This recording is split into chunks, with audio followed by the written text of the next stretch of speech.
second.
Okay.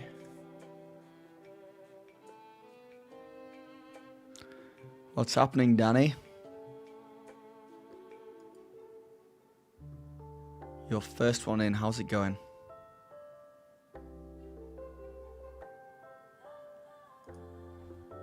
Oh.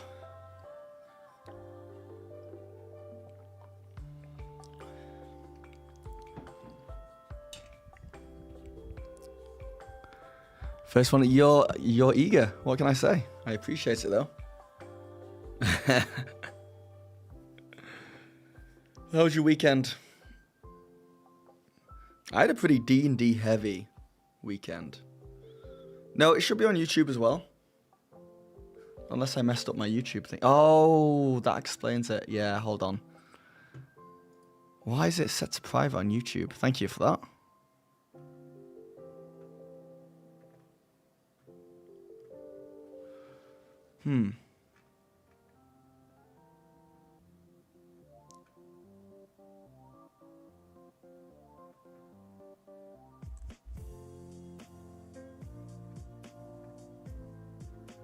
Visibility, public.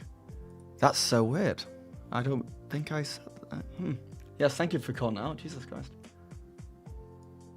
I would have been blissfully unaware.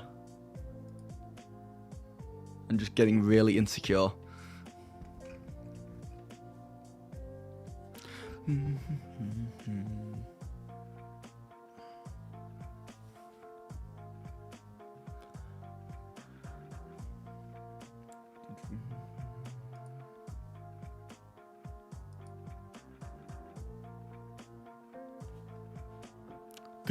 Good. Success. Oi, what's up, Snab man? I was like live on YouTube, but I set it to private, so no one was coming in. For like a good, like, few minutes there. 3 minutes.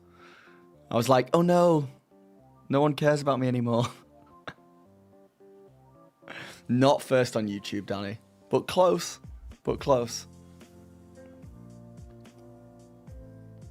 If you manage to make it first in both sometimes, I'll be very impressed.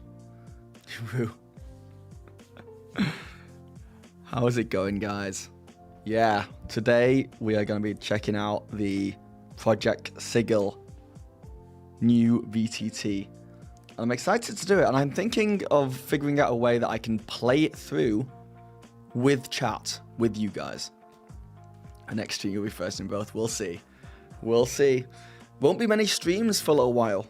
I think maybe I'll go live tomorrow. But if I don't, then I won't be live again until end of March. Thank you for the follow, Riddick Vipe, over on Twitch. How's it going? But yeah, I'm a little bit nervous to play through this Project SIGIL. Just because I was in the beta, and I did load it up, and I did play around with building stuff, but I've not played around too much. So you might see me just being bad at controlling this thing. Because the vibe I got when I first played it was that it's not very intuitive for beginners. There's no reason why people can't get good at it, but it's like driving a vehicle. You kind of have to get used to where everything is and what everything does. So it'll be a bit clunky at the start. I don't know if that's a bad thing about the actual VTT, Or if that's just how VTTs are. Like, we have to learn how to use them before we can really get the most out of them. It okay? Yeah, from what I've seen from it, like, we don't need it. It just needs to do what it says on the tin. And for anyone who doesn't know, Project SIGIL is D&D's official 3D VTT that looks like this. And fundamentally, it's supposed to take the place of, having a table and having a battle map and having minis and building terrain. I don't think it will replace that. When I say replace, I don't mean replace. OG Biscuits, thank you for the subscription for 7 months. Holy crap, thank you. Yeah, it's not trying to replace that, but it's there for, or the best use case, if I was going to like sell this and recommend this, it would be for people who play online, who want a more immersive combat system that is, yes, closer to something like Baldurs Gate 3 than it is to Theatre of the Mind, fundamentally. And like, it looks like it kind of does this, but really what I want to know is how fast and reactive can I be as a DM to my players' random choices.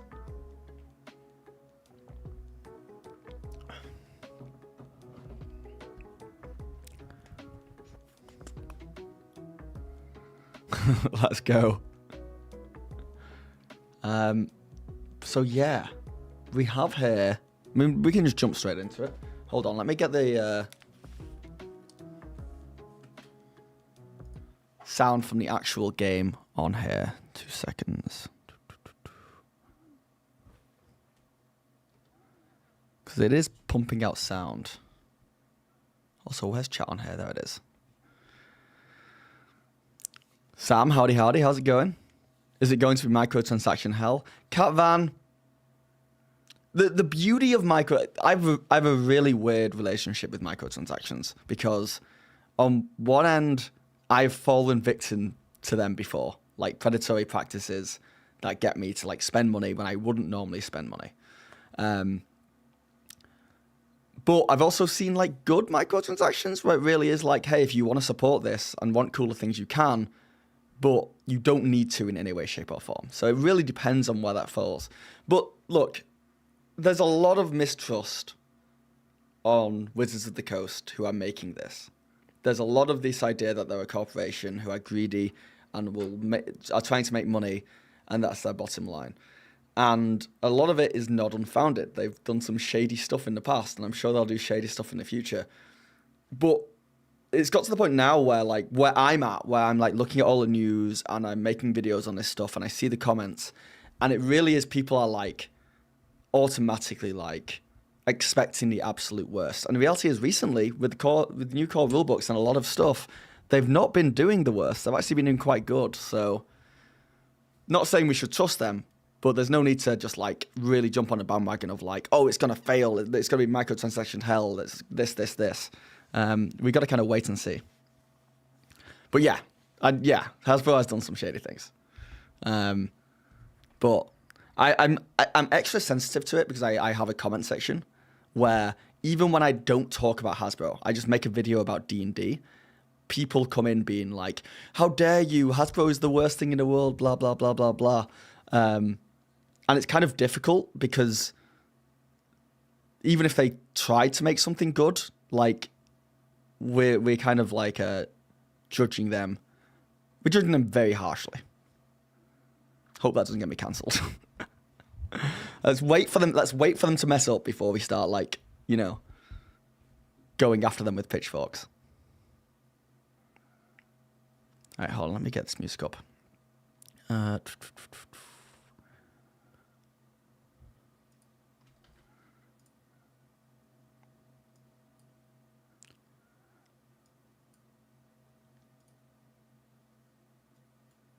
Oh, there's no music in here.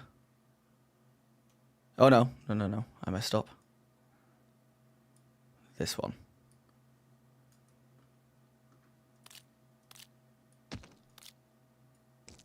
Can you guys hear that? Can you guys hear me moving it around? Very quietly. So there's barely any music. So what I'll do is I will play this low.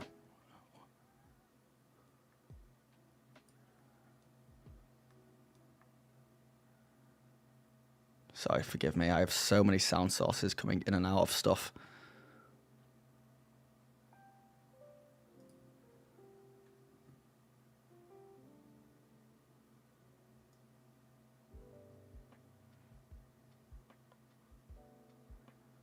Okay.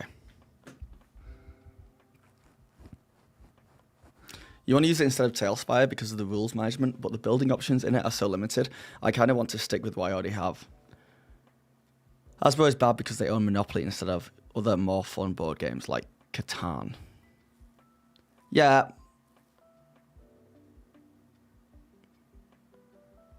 This is the VTT update. Because it's out now, fully. So I'm checking it out. But I already got my pitchfork out. Hey, and also the other side of it is, it's fun. It's fun to, like, the OGL stuff was awful and everything, but, like, the community came together in, like, an amazing way. And I think some people miss that kind of community of, like, coming together against a common enemy.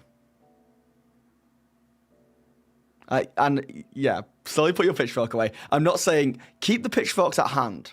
Keep them at hand, be ready, but, you know.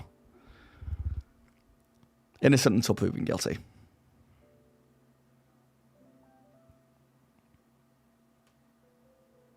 You're curious, did I ever use that necklace that had the dice pendant that held tiny, teeny little dice in after the video you made? I think I've used it to roll some dice. I don't wear it as an accessory. It's not something I throw on before I go to the pub. But yeah, it's definitely, if I was ever going somewhere to play D&D and I just didn't want to carry anything around with me, I think it'd be really useful.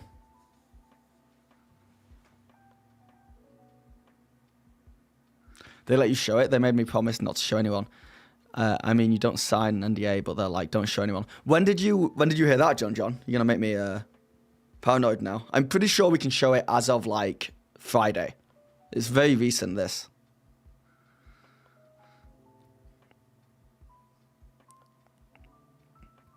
Wait, that wasn't a beta? No, so this is what we're in now.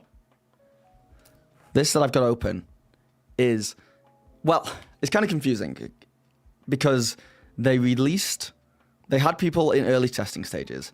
Then they released the beta, which I got on and played. And now they've just said it's released everywhere. And there's not really any alpha or beta signage on this thing. But from what I've seen, it's definitely not like a full release. I think maybe they're just releasing it as released and they're just going to build on it and build on it and build on it, if that makes sense. Also, hello from Toronto as well, Niagara. Hello, Shane. What is up? Your GF got it before we even saw your video about it, bro. I couldn't even read the tiny dice one. It's not up here, but mine were readable. Yeah, they made it official. It's openly available on D&D Beyond. Kind of like a free early access model. Got it. Yeah, I don't know what they're doing. Like, if you wanted to get your pitchforks out about this for anything, and we can because it is fun, their marketing and explanation is terrible. Because if this is just flat out released now, which is kind of what it feels like, where's the advertising? Where's the fanfare? Where's like the whole big thing about it? It's kind of underwhelming, just like dropping it like this.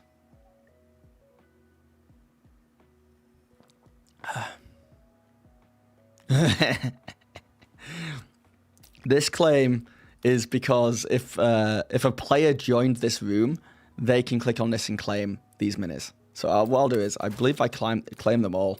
You'll see them appear in, I guess, like the initiative roll up here. So now I've got them all. Oh, hold on. Let me figure this out. So we've got some movement. Yeah. What do you guys think of the graphics here?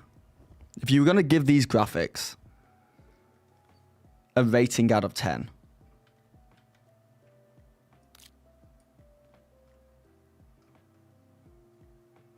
I mean, there's a lot of stuff, like, a lot of details around the place, I gotta say.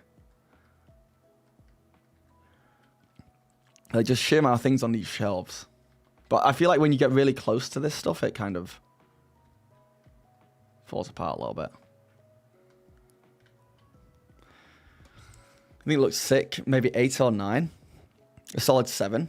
Solid 8 out of 10 graphics. Now make them fight to the death for entertainment. Well, here's what we're going to do. We're going to run through the adventure that comes with this to see how easy that is to run. It would be amazing if you could upload STL or something similar from a third-party site. That would be amazing. Reminds me of when you did the D&D Tavern Immersion Quest.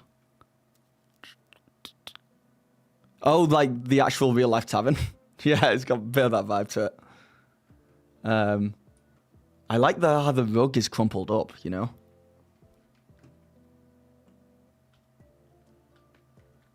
That's a nice touch. And I feel like this rug is crumpled up differently to how this rug is. It's not just that they've turned it around. Like, this has 2 lumps on one side. And this one doesn't, which is... I don't know what it is, but it's something. Like, I wonder if that... this is a smaller rug, I guess. But yeah, it's cool. You like them and not mind-blowing, but they give the same level of detail as IRL minis are able, so can't fault them. An easy 8 out of 10. You're not supposed to look at the texture up close? Yeah, am I breaking it a little bit? Compared to other VTTs, it would be a 10. Yes, yeah. We can take a look after we've tried the this pre-built tavern adventure. We can take a look at just building something out. I kind of want to build... So, I think this is going to be a good test for it. I ran a game on Friday where I had this combat. I like prepped it on stream last week, if you guys were there. I ran the combat where it was like this old, broken down temple on top of a volcano. It had some pillars in there. It had a ritual site. It had a bunch of enemies. I want to see if I can rebuild that. Because technically, it took me 30 seconds to build with a battle map and some terrain. And I'm like, if I can build it on here in just a few minutes and it looks phenomenal, then that's worth it, you know? Okay.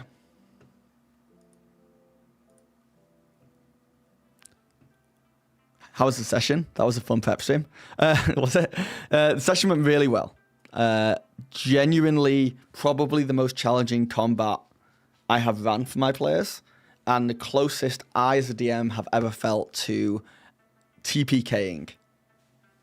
I think by the end of it, every player had been knocked down unconscious at least once, except one. One person managed to like stay up the whole time. And by the end of it, they kept like healing each other back up. By the end of it, there was 3 people down out of 5. So it's the last 2 people alive managed to defeat the big boss. And it was like, oof. I've never seen my players sweat like that. Like I could see them, like they were just like, this is like, they were like, it was close to them not enjoying it anymore. It was stressful, but in a good way. If they aren't going all in and building this for VR, I don't see how this adds to the fun. Yeah, I think with this, I can definitely see a market for the people who play online, you know? But they want the... Look, building terrain physically at a gaming table is a lot of fun. And for me, it's really simple. I'm not even building terrain. I'm just taking terrain pieces and placing it on a map and planning and putting some walls in and just planning out a little like encounter. It's so much fun. But you can't do that if you're playing online. And I just think, fundamentally, I think this is to replace that for people online. And I totally see a niche for that.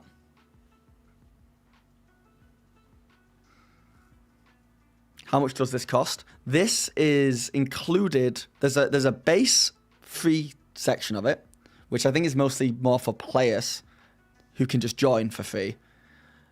But then I think if you want the full stuff, if you want to DM and build new things, you just need a master tier subscription on D&D Beyond, which I already have. So this is like free for me. But if someone doesn't have D&D Beyond, I don't think it would be worth getting D&D Beyond for. Like, I think it goes in as like a full package kind of thing. Use physical terrain and minis in my weekly online paid games. Oh, do you? Online? SIGIL is really interesting for a nice middle ground. I'm excited to see if they can do it properly. Yeah. He plays all over the country. I'm stoked for this. Well, let's have a look. Let's see how it goes, right? So, you guys, chat. Sorry, let me get used to this. I'm going to be playing the party.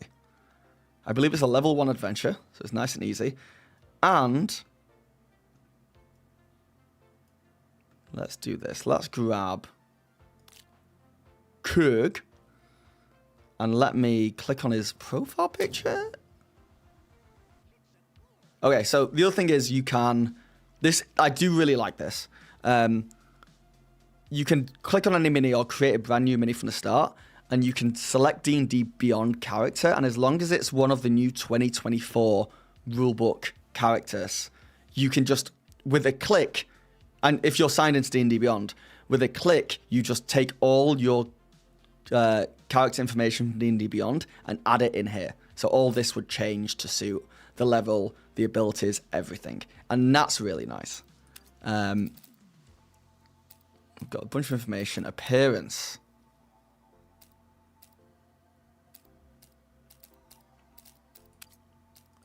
Well, hold on. I don't want to change it into, like, something else. I want to just edit.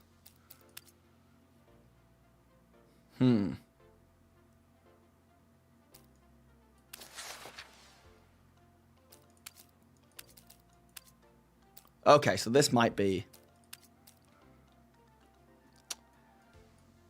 kind of annoying that it's behind this guy, but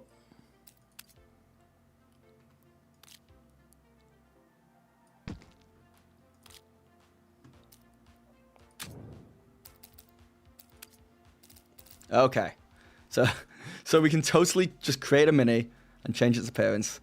Let me move it out the way of all this stuff. It kind of flies around like Superman when you pull them. There we go. You called dibs on Krug. How's it going, Martin? Hello, Flam. General Kenobi. General Kenobi. Make a furry. Okay. If that's what you want. Is it me or is the VTT low quality? Could be my stream as well. It looks pretty good on mine. You might see, like, on his head right now, this guy is having, like, a glitch thing going on. Which is fun. Oh, that might just be because I'm, like... Yeah, it's gone. He's kind of flickering on his body now. So, should we make... Should we make him a furry? I don't like the furry idea. Let's just see what's in here. What's the coolest looking outfit? That's a pretty cool helm, I gotta say.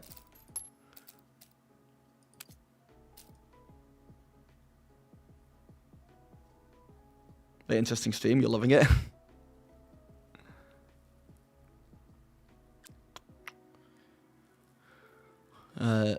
I think when you're looking at this and thinking whether it's low quality or not, it's like whether you're comparing it to other 3D VTTs or like something else outside the video game world, or rather or if you're comparing it to like a AAA game. But even then, this like I think looks good for like if a game was released today and it looked like this, I wouldn't be like, oh, it's mind blowing, but I'd be like, it's standard, you know? No, species-wise, we've only got human, elf, dwarf, gnome, halfling, and orc so far. We can change the body shape. So we've got woman, man, woman, and then stature, we have like we can go like thicker or more petite. Let's just go flat in the middle.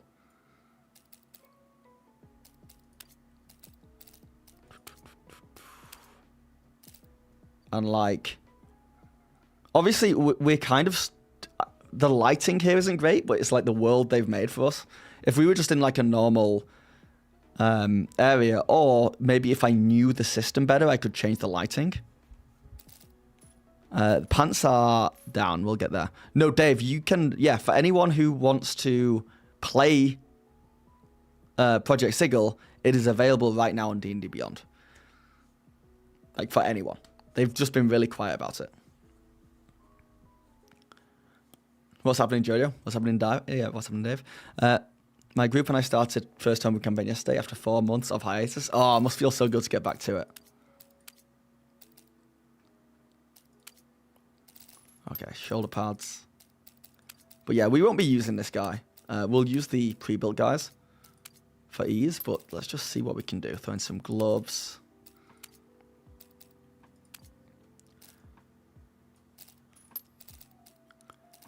I don't know why pants are so low on the agenda. Let's get some pants in. Oh, look at those knee-high socks.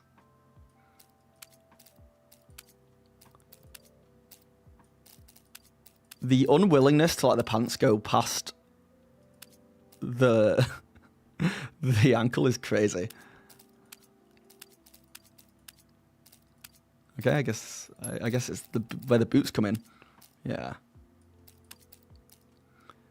This, I gotta say, this is better than I thought it would be as far as like customizability goes. Obviously, it's not on par with something like Hero Forge, but like as a starter, like you could create a bunch of different, like very different minis that look very different from each other with this. You can make a femboy dwarf. This is all I ever wanted. Do you need a paid subscription? Full access to it is, yeah, you need to have the main subscription they have on D&D Beyond, but you have some access to it for free. I don't know how much, though. I'm going to presume it's very basic. The more you look at it, I'm just no compared to Dungeon Alchemist. I get the concept, it's just the execution. Microsoft guys pushing micro content. Don't trust them, frankly. Well, we'll see. We'll see what they do. We'll see what they do. I'm kind of liking it. But if they do start dropping a bunch of really predatory microtransactions, come back into my chat and tell me I told you so, and I'll bow down and be like, you were right. Don't you know pants never go below the knees? That would be weird. I've been doing it wrong this whole time. You'd wager good money that there will be an official Hero Forge feature at some point. Certainly will cost money, but I'd pay $1 or $2 to import a fin. Yeah. It's that. Or don't you think D&D Beyond could also take this mini customization and make their own Hero Forge where you can buy the minis and get them shipped out to you? Like, if I was to hazard a guess, if I was like Hasbro, I'd be thinking about that. How long will you stream? I'll probably be on for like another, not long, like an hour or two. It depends on how long this this adventure takes, and then we can change the base. But I think the fun thing is the weapons. So let's give him a hammer, shield. Let's give him two sickles.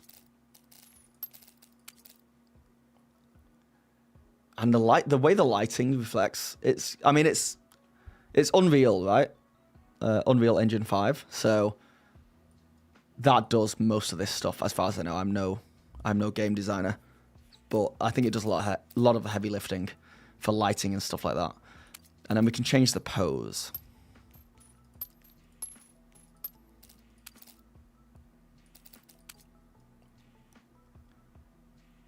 Bit of clipping there.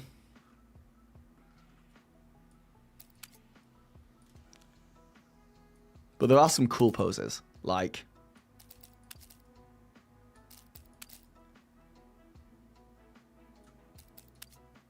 Oh no, imagine being this dude. Imagine being a player who's like, this is my character. Oh, this could be a good Captain America pose. Hold on, if we go to items, Shield. No, damn it. The hand. Oh, yeah. That's very cool. And then in this hand, can we actually throw something like a crossbow? Now that's a character.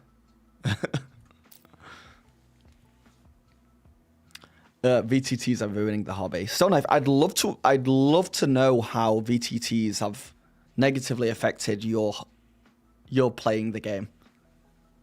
I would love to know how they've like really made it a worse hobby for you. They could make their own Hero Forge, but it makes a lot more sense to either partner with or outright buy Hero Forge than try a whole new thing. It is true, because Hero Forge is pretty big now. So you'd be taking on, like, quite a giant. All companies have to charge for products, but it would be, like, Strahd tiles or Underdark tiles. That makes sense. Execs will charge you for magic items, just 25% of character for one item. Those are average size sickles. It definitely won't be items or anything like that, just aesthetics, or they'll offer fully implemented versions of the official adventures. I'd pay a lot of money for something like Strahd and Sigil. I have a feeling what's going to happen is they're going to release adventures for this that you can run, and they'll charge for that. And when new adventure modules come out, like books and other stuff on D&D Beyond, like a new monster manual, for example, of some kind, then you would buy the new monster manual minis to go with it, kind of thing. But the reality is, we've all known, like, if they're just selling minis, well, we'll just keep doing what we've done from the start and just use minis to represent other things. Like, I don't have every mini under the sun in my home games. You don't need it.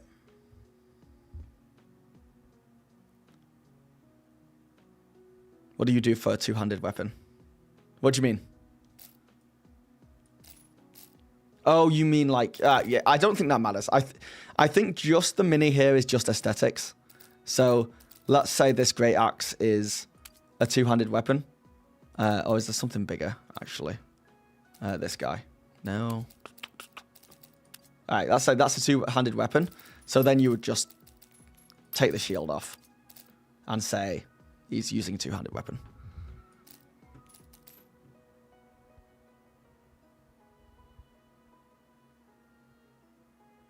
UX for EA Co-op reporting dealing with micro content. They make money on small things like item display for a small fee. It adds up. Like you pay $100 premium for Curse of Strahd, fully prepped in Sigil, assuming that comes with the minis and terrain all ready to play, you know? Yeah, what I think will really stand out on, like, they don't have to do this, but what would make Wizards of the Coast look really phenomenally good with this is if they opened it up like the OGL and said, you can... Like, if I had time and I wanted to build out a full Curse of Strahd campaign in Sigil, then I should be able to sell it myself on their marketplace. And they can take a little bit of a cut, and I get money. That would be the best thing.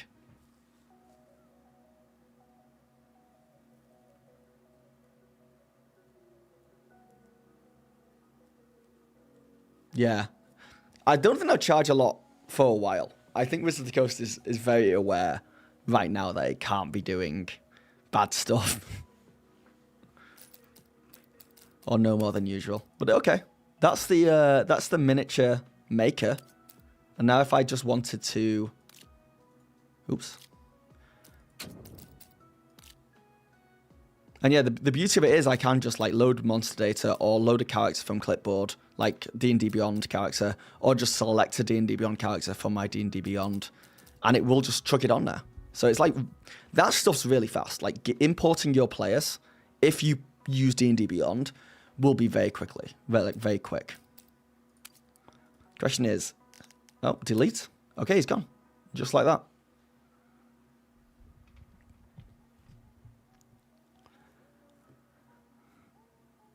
With importing and exporting of map files, you already could do that to a degree. Okay. I got bit by Blizzard for Diablo 3, is that? Paid $650 and stopped paying, and I know better. That being said, it would be harder to do with D&D. Yeah. I've spent a lot of money in video games, some microtransactions, and the stuff that normally get me is the timed events. that's really predatory. When they're like, and loot boxes, right? So they'll be like, oh, you want this really cool thing? Then here's 5 free loot boxes, and you could get it. And then you open up the 5 loot boxes, and it says, you didn't get it, but you're closer to getting it now. You'll probably get it in like 5, and you just keep buying. You're gambling, fundamentally. It's once microtransactions go into the realm of gambling, that's when I really think it's bad. So we'll see, because, yeah, loot boxes in this, I don't know if it would work. I don't think it would go down well, for sure. All right, so let's take a look at this adventure, right? So the map right now is an outside area and a tavern made up of 2 rooms, fundamentally. So you, chat, are going to take control of Kurg, Dorbin, Aubrey, and Miri. And by take control of, you guys are going to scream at me what you want to do, and I'm going to choose the best thing I read, or the first thing I read. But before we get into that, let's take a look at this adventure journal. Now, you're seeing behind the scenes here, obviously. You're seeing what the DM sees. You'll probably get spoilers. But let's just go through this with good faith. Garant, things they could do. You buy the most manual trains to 4 and get access to 4 minis per med, 2 per erg, and 1 per garg. I don't know what that. I don't know what that lingo means. You want more pay for that individual monster. DM pay 25 cents for next hill giant. Yeah, I'd be a fool if I told you guys that they weren't trying to monetize this. This probably cost a lot of money to make. They will be trying to recoup the money somehow, and that's fine. You can make a product and sell it and monetize it. That's capitalism, baby. But it really depends how they go about it. So, the setup. The adventurers arrive in the crossroads hamlet of Dunbarrow just after sunset. They might be following rumours of goblin raiders in the area, looking for an old friend, or just seeking their fortune. We have 4 pre-generated level 1 characters available for players to claim.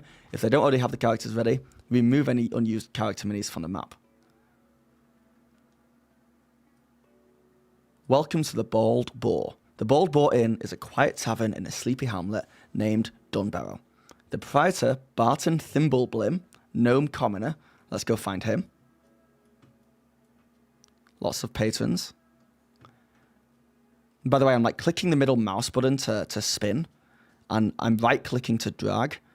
And this is going to change depending on what games you've played in the past.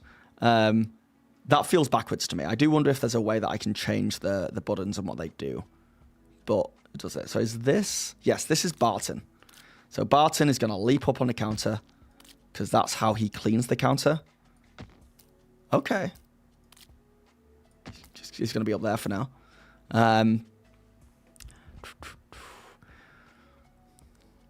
The gnome commoner is particularly friendly towards adventurers thanks to the extra business they bring in. Other NPCs are indifferent towards the characters. Once everyone is gathered, read the following aloud. So it looks like you guys go into the tavern. You're a diehard Foundry guy, but I think SIGIL has the potential to let me stop worrying about mods and compatibilities and simply play the game, and that is really appealing to me. Yeah. Okay, so you guys pop into the tavern together.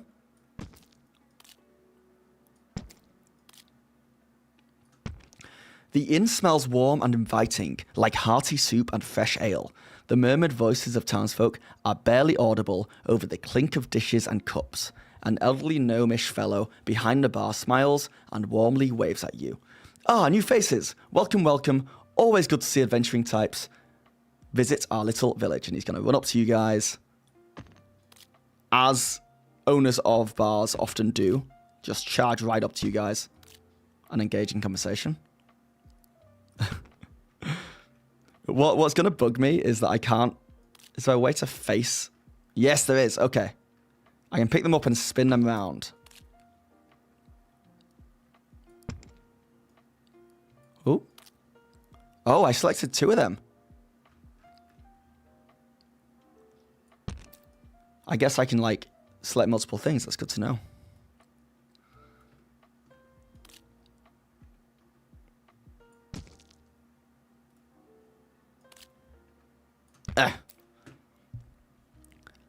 He's going to parkour off these casks and counter and charge the party.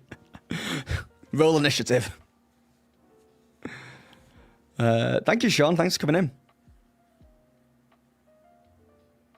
As Krug, hey you, Mr. Shopkeeper. I forgot his name already. Can we get some beers? He's going to say, yes, 1 second. And let me read real quick what happens next. Barton is particularly friendly towards the adventurers, seeing them as minor celebrities. He strikes up conversation, asking each PC how they came into the adventuring life. As soon as the conversation slows, he gets a smile on his face. So yeah, he runs around, grabs you some drinks from behind the bar, comes back, and is like asking you all how you got into adventures.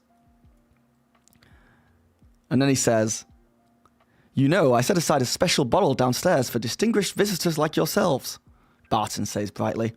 Stay right there, I'll be back in a flash. The gnome trots down a flight of stairs behind the bar. A moment later, you hear a loud crash of wood and glass from the cellar, followed by a squeal of terror. Barton's in trouble. So he, like, pops. I presume it's back here.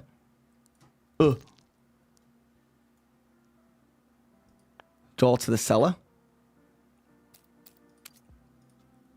Yeah, so he pops back here.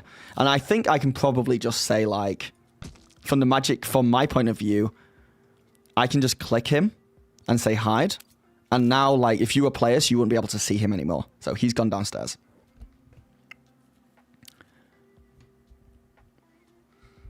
My only worry is that my single core spreadsheet potato will implode if I try to run this. That's true. I've got headphones on, but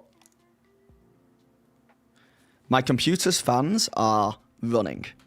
They're going for it, and I've got a beastie machine. So, if we were talking about getting pitchforks out earlier, if Hasbro mess up with this, and there is one thing we can get our pitchforks out for, and that is that they said this would be coming out on console and mobile phones and tablets and laptops and Mac and PC. Because that's what you need, really, right? Especially if you want to play it at home with people around a table, if someone could just grab their phone out and see this stuff, that's phenomenal. As far as I can tell, it's now fully released, and it's only on high-end PCs. So, you know, that's disappointing. The intention is, I believe, to slowly roll it out to everything else, but it's kind of annoying when something's released unfinished. To be fair, automation usually comes last once everything works. Yeah, or Skrill, but it's out now. They should have left it in beta. Hi all, what'd you miss? Not much. Our adventurers have wandered into a tavern, and the person who owns the tavern has gone downstairs, and you've heard a scream.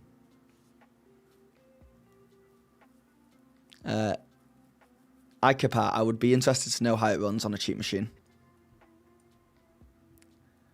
As Krug, shit, he might need some help. Krug thinks to himself, not me. Oh, really? You're going to be the player that's not going to... You're not going to take the bait of the quest? You're going to be one of those players? When they're like, you hear a scream around the corner, and you're like, I go into the tavern for a drink. It's like, but the screaming around the corner is, well, my character would go into the tavern for a drink.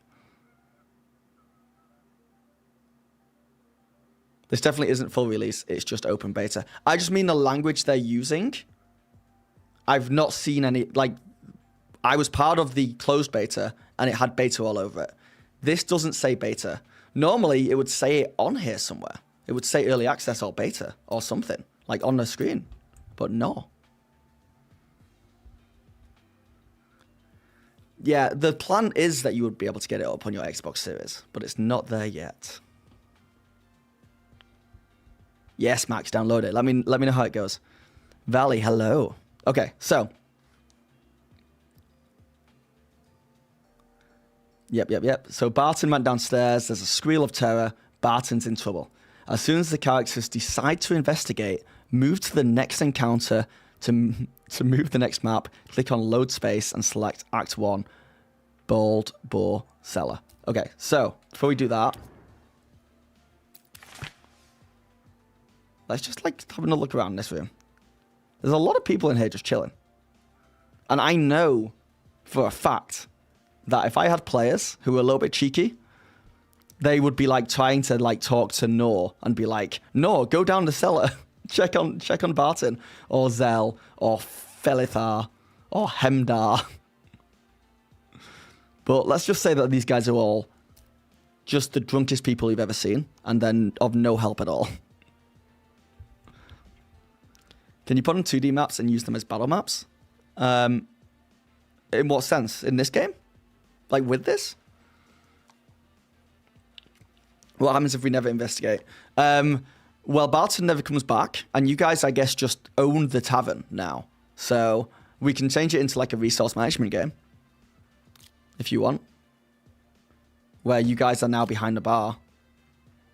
Serving drinks and stuff. And like, there's like a happiness meter.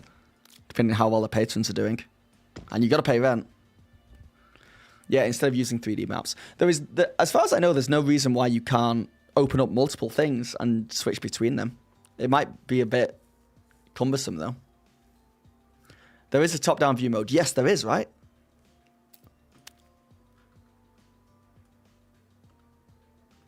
There you go.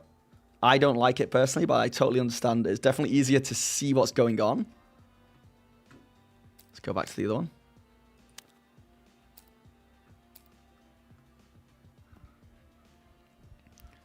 Oh my god, we're on a property, guys. A lot of guys, we did it. Yeah, you guys own the tavern now. So, but at some point, whether it's hours or days or weeks, at some point, you eventually go downstairs. And when that happens, to move to the next map, click on load space, then select Act 1. Load space. Act 1, Baldurs Cellar. So, okay, that was pretty fast. We're now in the cellar, but you guys aren't around. Where are my characters at? Hold on. This is where me not knowing anything. Place a new character on monster in the level.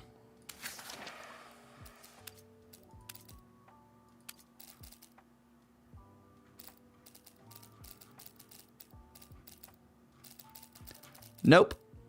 God damn it.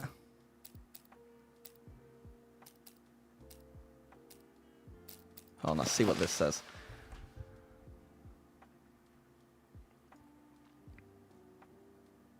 As soon as the character decides to investigate, move to the next encounter. To move to the next encounter, load space, blah, blah, blah. After heading downstairs, the party discovers an Ankeg, is that how you pronounce that? Has burrowed into the cellar and wreaks havoc. The frenzied Ankeg hisses wildly, its eyes glowing bright green, but it isn't here for prey. It was sent by the Bug Baron, spoilers guys, who appears in Act 3 to create a secret tunnel into the village.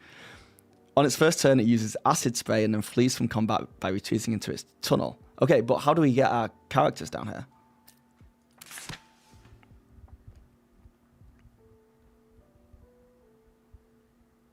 Let's face it, we DMs are not going to do everything with 3D maps. Yeah, we're not. We need the possibility of switching to 2D maps and theatre of the mind illustrations. Goodbye, Prince of Books. Hello, Project Sigil, microtransaction marketplace. Okay, look. Don't make me ban the word microtransaction. They've not done anything yet. Let them mess up first. Spoilers. Yeah, spoilers indeed. Oh,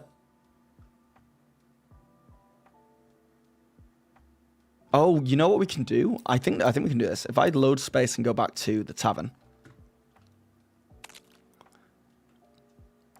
So, good, it's remembered where we left ourselves. Come over here, you. If I select all 4 of these and hit copy, then load space, and then hit paste. Okay, that's definitely not how we do it, but it's worked. It has worked. Okay.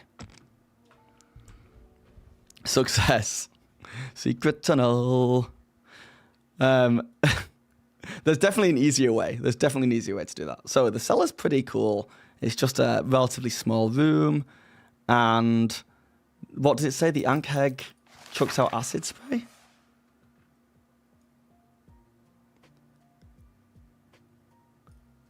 The Vensid Ankheg hisses wildly, its eyes glowing bright green. On its first turn, it uses acid spray, then flees from combat by retreating into its tunnel. So if I go into encounter mode, it's going to roll initiative for me automatically. But I think I also have to claim this guy. Yes, so he's in there now. Actually, let me go into encounter mode again because I didn't give him a proper chance to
2 dice now.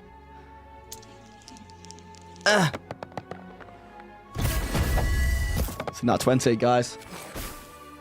And, Martin Owen, thank you for the 45 bits. Huge. Great timing with the nat 20. Oh my god, we could kill his Ankeg. We could kill it if we play it smart.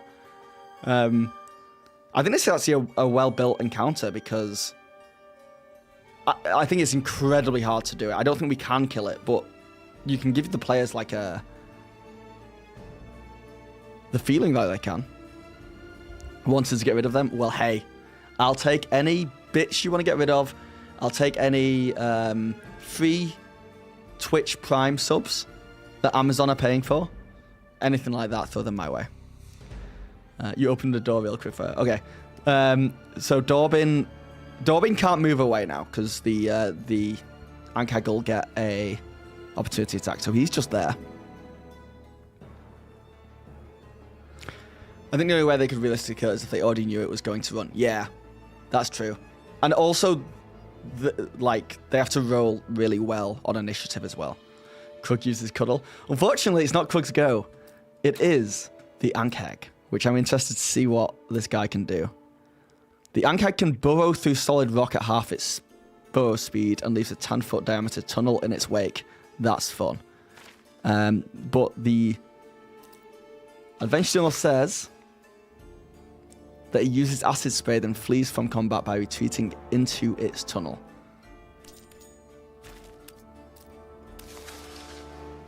Oh, beautiful! You love to see it as a DM. Didn't even think about that when I was placing these guys. Damn it, Krug didn't get no, unfortunately not. Acid spray, baby.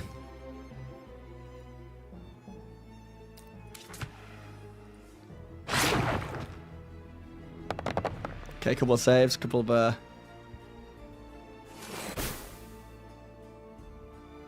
oh man, Dorbin is not looking good.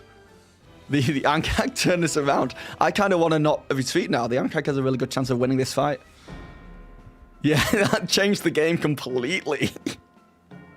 Single-handedly changed the game completely. Aubrey's good. Aubrey doesn't give a damn. But everyone else. Okay, and then it's going to retreat. So it says retreat into its tunnel.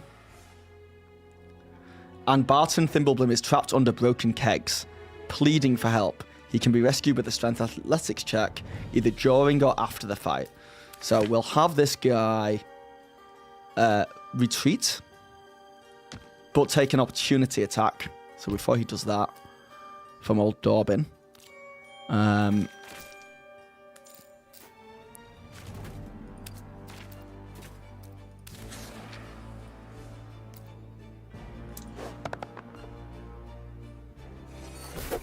Dorbin misses,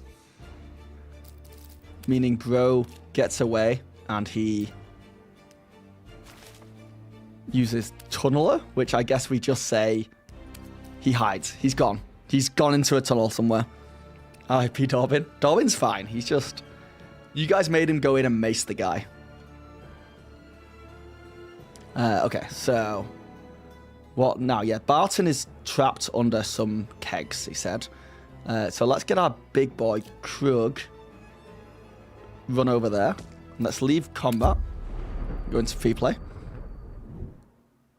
The dice rolls bounce off the environment, but they won't knock minis around, which is good. Well, this is Krug's chance, okay? Because Barton is stuck under some kegs, and he needs, what was it, a strength check? Is trapped on a broken kegs, pleading for help. He can be rescued with a strength athletics check, either during or after the fight. So it doesn't say what the DC would be here. Oh, it says DC 10. Up at the top. Model difficulty, default DC 10. That's really cool. So for everything, that would be the default DC. I'm going to say the DC is 12. Because I'm a challenging DM. So it's a strength check.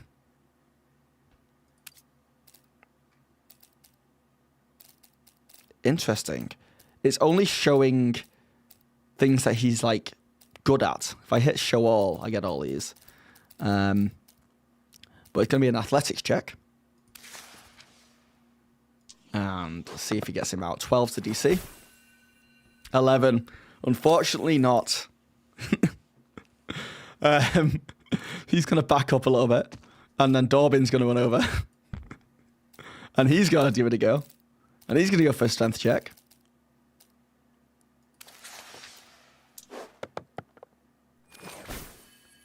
And he pulls him out. Oh, oh no. Poor Krug, man. Poor Krug. Oh my god, the shopkeeper just absolutely dies. I mean, we could kill him, but I don't know how important he is for the rest of this story. Information. During the fight or immediately after, the following information can be gathered with an appropriate skill check. Okay? So let's try... well, we've read it. Ankags are opportunists known for attacking livestock, not people. Something is off about this one. And the Ankag's eyes, glowing green eyes, suggest it might be magically influenced. The Ankag's eyes, glowing green eyes? Does that make sense to you guys? Because that's gibberish to me. But yeah, it's being brainwashed, is the idea. Then we get 300 XP for rescuing Barton Thimbleton. Don't award XP for overcoming the Ankag unless the PCs defeat it before it flees. So it's definitely there as a possibility. Click to enter edit. Oh, okay.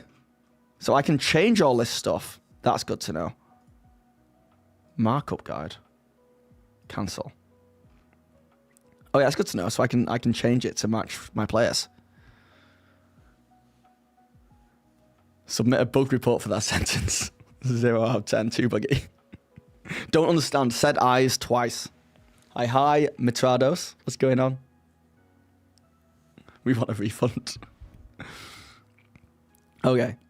The cellar is in shambles, with a tunnel leading deeper underground. Barton is thankful for the character's quick actions, but he also worries about the new threat. First we hear about goblins nearby, and now monsters are in my cellar. It's too much! He asks the PCs to follow the creature and investigate, promising that the village can cobble together a reward of 250 gold pieces if they take care of the problem. Before they leave, Barton offers them a sack of adventuring equipment left by previous visitors, which holds a coil of rope, 4 torches, a set of thieves' tools, and 2 potions of healing. If the characters were particularly friendly and are helpful, he also gives them his bottle of boundless coffee. This is an uncommon magic item and is similar to a decanter of endless water, except that it has the splash command and only produces strong black coffee. Interesting. If the characters need a short rest or long rest, this is fine. Time to catch their breath. Later in the adventure, they'll need to retreat to safety before taking a rest due to the proximity of other monsters. When the characters are ready to continue, move to the next map by clicking the load space, then selecting Act 2, looking for trouble. Ooh, what did I do?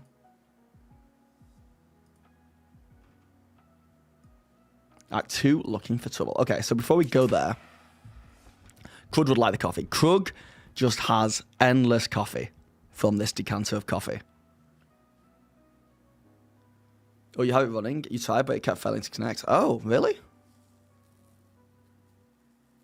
I mean, it's a valid bug report. All right. What we'll do is, because I don't want to mess around with giving out health potions and stuff, though that would be interesting to see the best way to do that. But I'm just going to say it was 2 health potions, and I'm feeling generous. Miri is back to full health, and Dorbin is up to 10 health. And then I think there was rope as well, so we'll just say you guys have rope. And then you, I guess, continue on through the tunnel into the next area. And because I don't know how to add stuff, I'm just going to select all 4 of these again. Hit copy. And then onwards and upwards to Act 2, looking for trouble.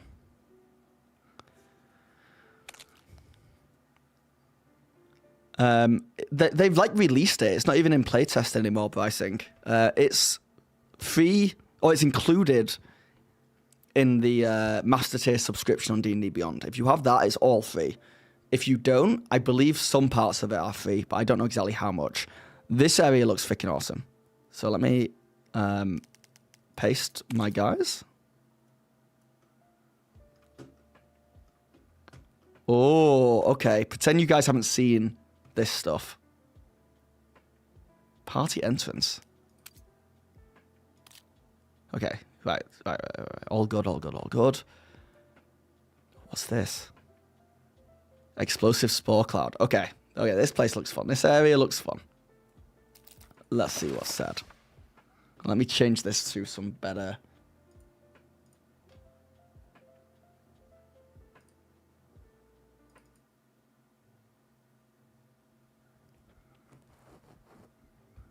It is still in playtest. They just haven't done a good job communicating that outside the official... Oh, they said it in the Discord server.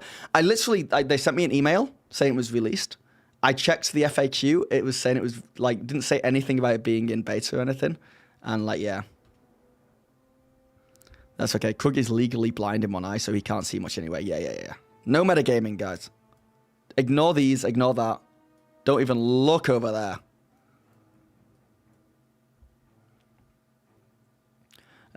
So, the Ankex tunnel leads from the cellar deep underground before emerging in a network of rocky caverns occupied by goblins loyal to the Bug Baron.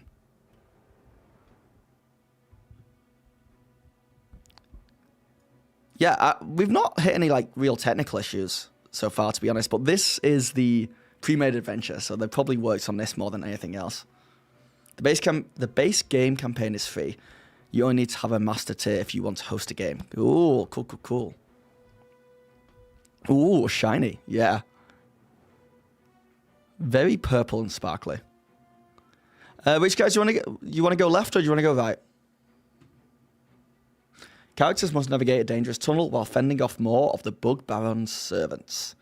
You follow the Burrowed tunnel as it twists and turns, crossing over itself a few times before emerging in a network of rocky caverns. Caverns. After trudging through these caves for a little while, a rotten stench fills your nose. You enter a damp cave lined with large fungal growths. A strange purple haze drifts through the air, partially obscuring your vision. The obscuring haze is created by the explosive spores of the mushrooms that grow here. In addition, the goblins have hidden a few hunting traps for unwary prey. Forget that, guys. It looks safe. Any flame, such as a torch or lantern, ignites the spore cloud. Each character within the cloud, as shown by the marks on the map, makes a dex save, taking 2d6 fire damage on a failure, or half damage on a success. This event can only occur once during the adventure, and it removes the obscurement. Oh yeah, guys. We're doing it. Who do you think is stupid enough to light a torch? Kurg, Miri, Dorbin, or Aubrey? So Krug is bad at hearing and seeing. I want to lick the fungal growths. Dorbin. Okay, both Dorbin and Krug. Is it Krug? No, it's Kurg. It's Kurg. Khurg. Shall we change his name?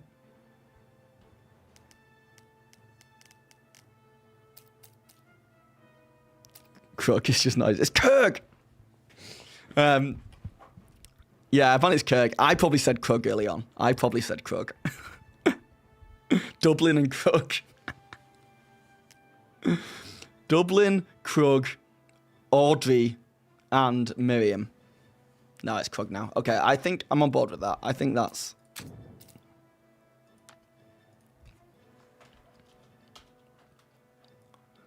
How are we spelling it with a H? And a small G. Okay. Sorted. In fact, that's good. Okay, no. Okay.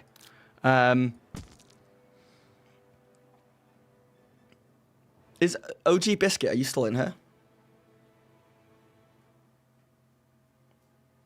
Is my question. But Martin gave me some bits. So we're gonna rename Dorbin to Martin. Oop.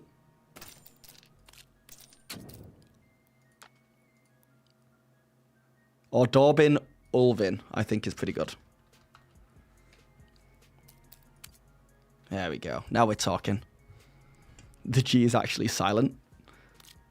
It's just crew. No, it's Krug now. Call him Kronk.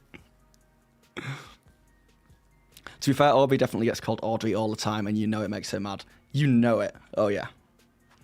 Okay, so both Krug and Ulvin light up torches at the exact same time, and everyone has to do a dex save, taking 2d6 damage on a failure, or half on a success. So, let's do... Sorry, once again, it's just finding out what everything is. Saving throws. Dex.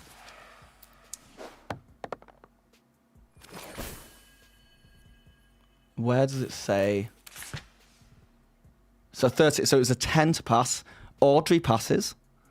Dorbin.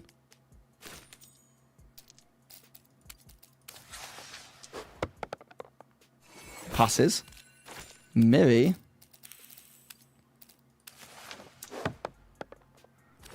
fails. Oh no, 10 passes. Just.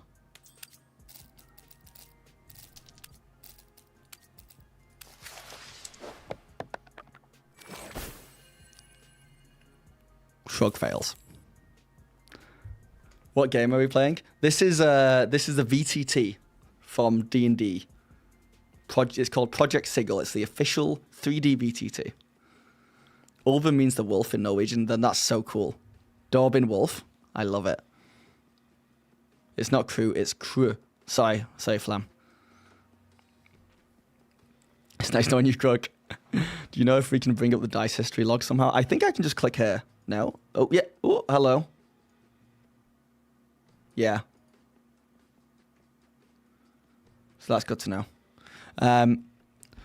Okay, so what do we have to roll for these bad boys?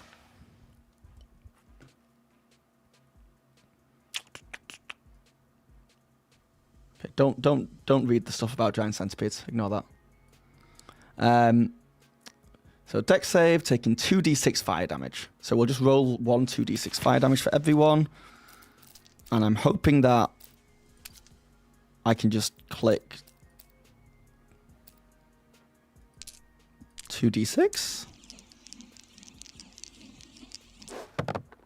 Kind of satisfying. Okay, 8 in total. Did it damage him already? No. Right?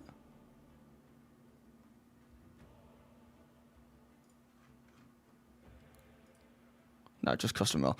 So, Krug takes 8 damage.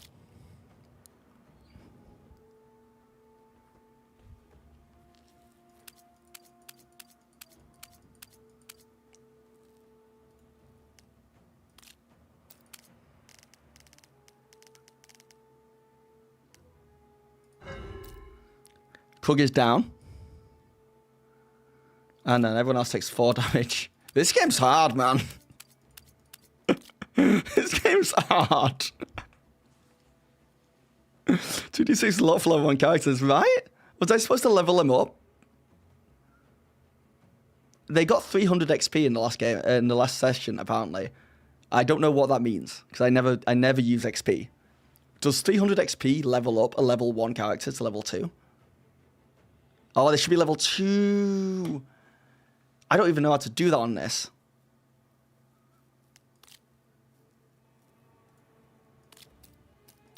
We can figure it out. Close. Dorbin Ulvin. Subtitle. Character. Attributes.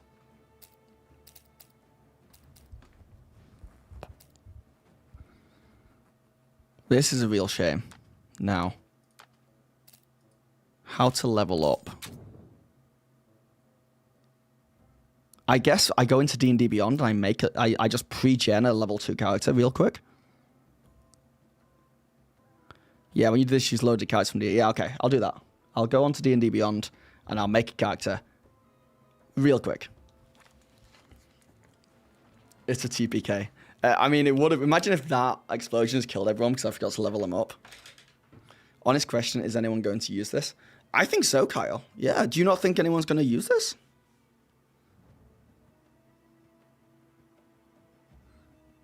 are the sheets from D&D Beyond. These were pre-made in the game, but now we'll get to see how easy it is to pull someone in at level 2.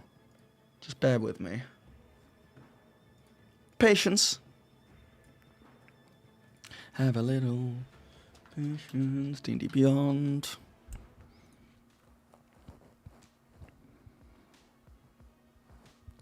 Lots of folks are going to use this SIGIL suite. I have to say, it's like something that I'm noticing because I watched some other people like live stream this as well. And like the people coming in and just being like, this is never going to take off. It's terrible. It's not going to work. Who's the audience for this? And like people, it's become clear that there's like it's like following your local sports team. And there are just people out there who just don't want it to succeed. So they're just coming in and being like, this is rubbish. And it's like, why are you watching the stream? Well, you're watching the stream because you're hoping I'm going to like, you know, give it a really hard time, but I'm ignoring that, Danny. Problem I have with vets that have this much functionality is that they limit creativity by their nature. Is it going to limit your creativity though, God? You know? I think personally, I see that argument. I do. But it's going to open up a lot of creative avenues as well, as far as like building your own maps go. Because you could say like battle maps ruin creativity compared to Theatre of the Mind.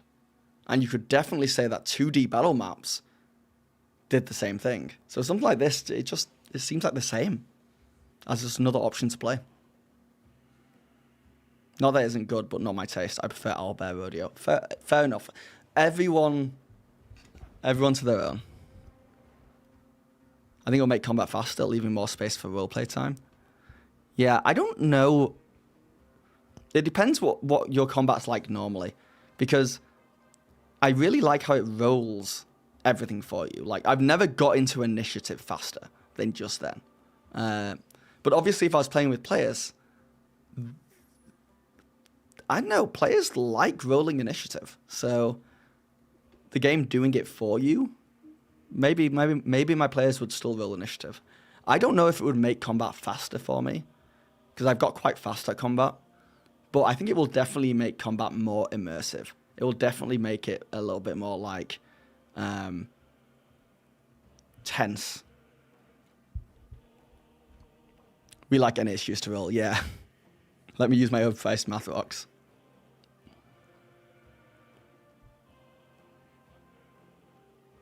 It does when you have to buy. Yeah, we've been pretending the torch is a chest for, 50 years. We don't have to change now. Just because the torch is 3D. Visual effects. Any framework will limit the creativity of the mind. It's a tool to visualize it for people. Yeah. I have players that love tactical combat, so having a map for combat is ideal. They aren't as much into the RP side. You can load any 2D images as well. You don't have to rely on 3DS. That's cool. Yeah, it's just another... It's really difficult talking about this because, like, there's a lot of people who are really hurt by Hasbro, and I don't want to take, like, that away. And also, they could very easily ruin this VTT and make it predatory and terrible. It could easily happen, so people might be right. But at the same time, the outpour of, like, negativity towards anything they do, when it could be something that has the potential to be good, is, like, a little exhausting.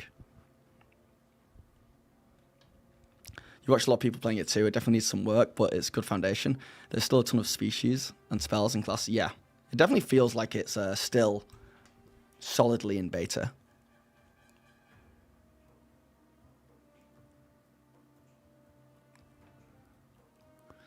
Last time you tried the launcher, you just got a small white window. Now after an update, I get dependently failed error. Well, that does suck.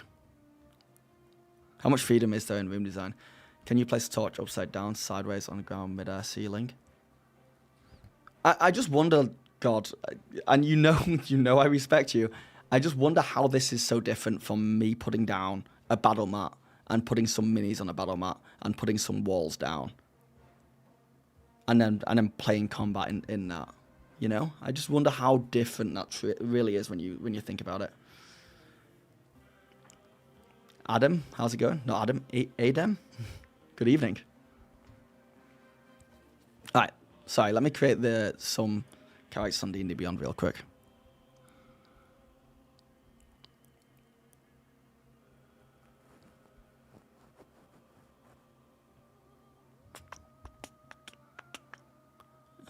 Create character. Roll a randomized character, let's do that. Level 2. What were our guys? Kurg was like a fighter, right? Or barbarian. Yeah, let's make him a fighter. Let's go easy.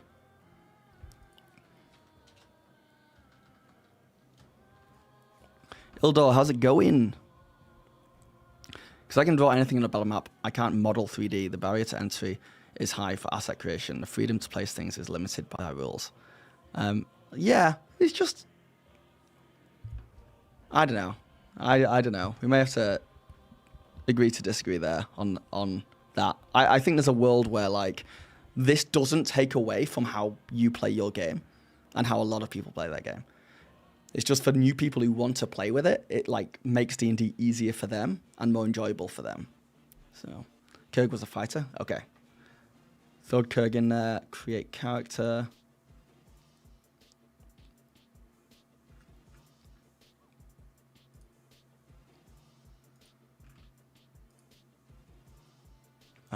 Oh.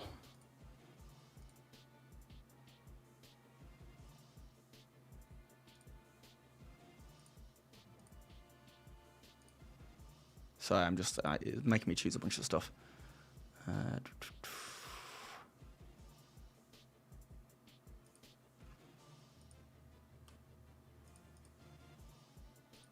Wait, Kurg gets choose? No. No. Kurg doesn't need spells. Don't be like that.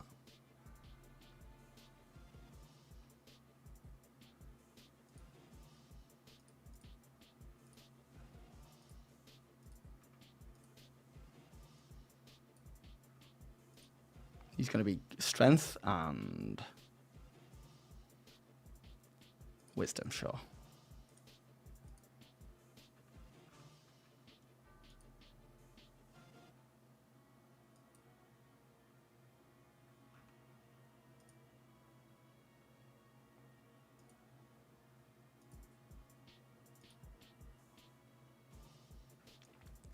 All right, so just to give you guys an idea of what I've just done, and annoyingly, I'm going to have to do this for 3 more characters.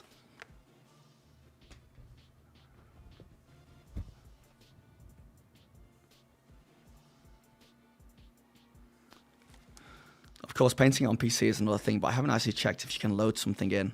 I don't. Right now, it's still basic. Right now, it's still very basic in what you can do. The people that this is for, people that already use attention, like Roll20 and such. Yeah, it's for people who are using 2D battle maps and just want 3D battle maps. Is fundamentally what it is. I feel partially to blame for this because I made a video a year ago when this was first announced that did quite well, got like 170k views, and the thumbnail and the title was like, they're changing how you play D&D forever. And that was admittedly very clickbaity and very jerk of me because I didn't believe they were changing D&D forever, but it tapped into a rage bait that they were trying to change how you play D&D. And I got so many comments from people who were just like, this is never going to work. This is terrible. This is awful. I think I lost a bunch of subscribers from that video. So like I got punished for it. But people get rallied up when they look at like their hobby and think that it's going to change. But I cannot stress this enough. I don't think this is going to change anything. I think it really is just an added extra for people who want to use it. I think you'll find two groups of people largely who take offense to SIGIL. The first are folks who were put off by the OGL, and fair enough, but the second group are the sort who don't understand having to pay for things and want stuff for basically free. That's not realistic. Yeah. Yeah, there's some entitlement there, but it is what it is. I can draw one inside out. For me, as a DM, I use battle mats and I use terrain. I don't draw on the battle mats often, you know? I'll describe stuff. So I can, like, say, like, imagine there is an inside-out torch on the wall there. And that's, like, enough. So, and I could do that with this game. I could be like, imagine there is, like, cave paintings on the wall. And my players can imagine it. And it's fine. They don't need to see the cave paintings on the wall.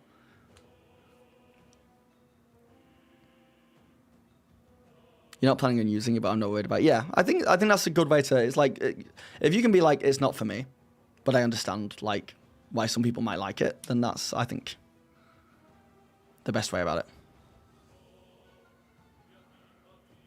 After account shenanigans download, one error and a laptop restart, I can create a table. So if people have issues with the technical side of it, like if it's broken and doesn't work, then that's another thing completely. I think if you own the source books on D&D Beyond, you should get the models used in those books. Well, that would be nice. Joe, what's going on? Yeah, SIGIL is available to everyone now. But I think it's... From what I'm hearing, it's still in beta, but they've not like communicated that well, because the email I got made me think it was just out.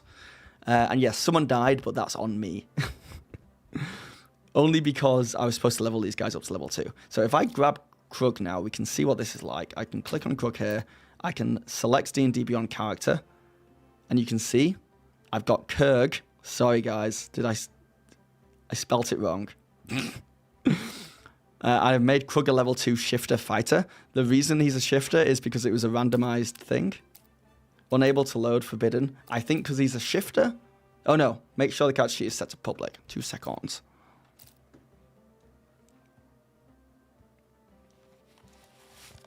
BC's death are always DM's fault. Yeah. You're interested in it because you're also interested in the business of RPGs.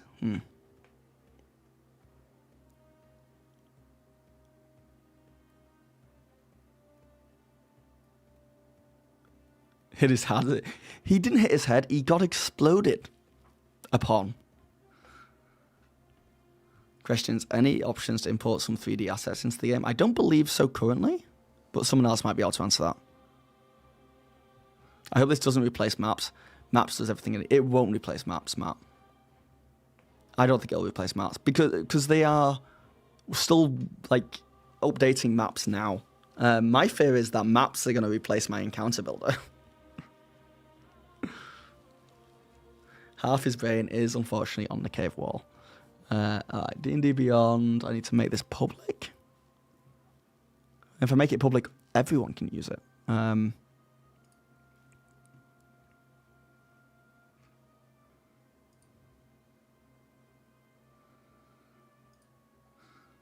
anyone know how to make a character sheet public?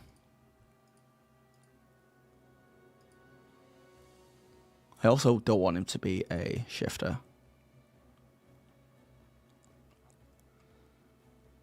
Let's make him a... just make him... Yeah.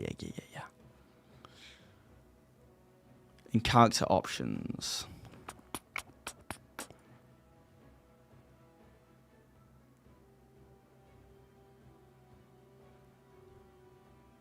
Oh, yes. Thank you.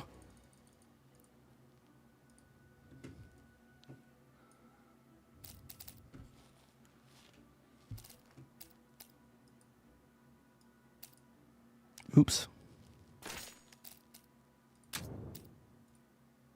Yes, human fighter. Did that work?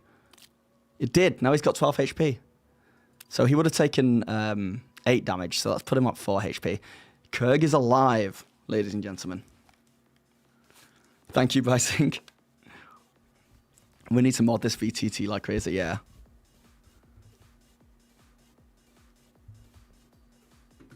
Alright, so. Kurg is alive. What we're going to do is, I don't want to level up these guys, so we're just going to be very kind and do some really weird homebrew stuff where everyone is on full health. And we're just gonna give them advantage on everything to make up for the lack of leveling up. This music does not see what's going on. Cool Cylinder, what's going on? This is Project Sigil. It is a 3D VTT. Is it grid movement or freeform? Well, let's keep going with this. That's slightly better leveling up. Yeah, we don't care too much. So we've exploded these mushrooms. And then I think we were saying that we would go left. So what we'll do is Krug is going to step on this trap by accident. And it's going to go, let me get rid of this unconscious condition. What? Yeah, there we go. And then this trap is going to go off. So, if anyone who's just joined in, this is Sigil. It's 3D VTT from D&D Beyond. And within this, you can create these terrains by just dragging and dropping things. And you can use minis. It's kind of trying to replicate playing on a tabletop with battle mats and terrain. It's obviously been heavily inspired by like Baldurs Gate, and it's pretty good so far. They've released a free adventure with it to like start you off, and we're kind of playing through the adventure. So our party started off in a tavern where they got pulled into the basement and they fought a giant bug, an Ankhag, and the Ankhag then tunneled its way into this cave system, and we are investigating, and now we are in this cave system. There is a hunting trap. If any character moves past one of the hidden trap markers, they trigger a heavy iron bear trap at the location. The character makes a dex save. On a failure, they take 1d6 piercing damage and gain a restrained condition. A successful strength athletics check removes the restrained condition. So, let's have Kurg do a dex save since he is on the trap. Saving throw, dexterity. You had a 14, which is a pass, because it was a 10 that you had to get through. And the reason why I know it's a 10 is because at the top of this adventure, it says that this is level 1, but oh, this is for level 1s. Default DC 10.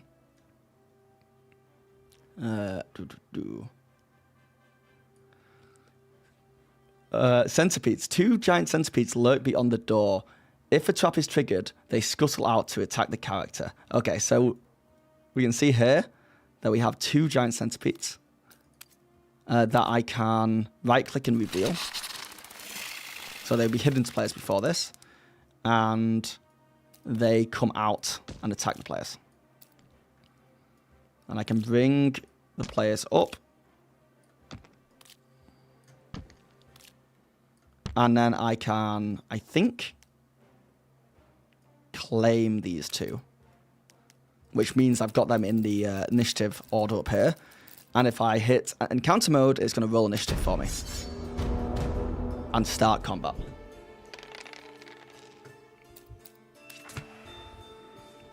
Can the players move their own characters? I believe they can when they join. But until I like play with people and try that out, I don't know. But right now I'm kind of using it like I would be playing at home on my table, which would just be me moving minis around most of the time. Okay, Krug's gonna slap because he's level 2 and everyone else is level 1. So, but first it's Miri. So what do we want Miri to do? She has a bunch of spells like Firebolt and Acid Splash, Ray of Frost. She has Magic Missile. Should we do Magic Missile, guys? What do you think?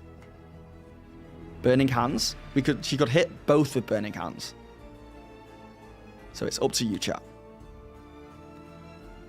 Let me join. Maybe next time, Ilda. Maybe next time.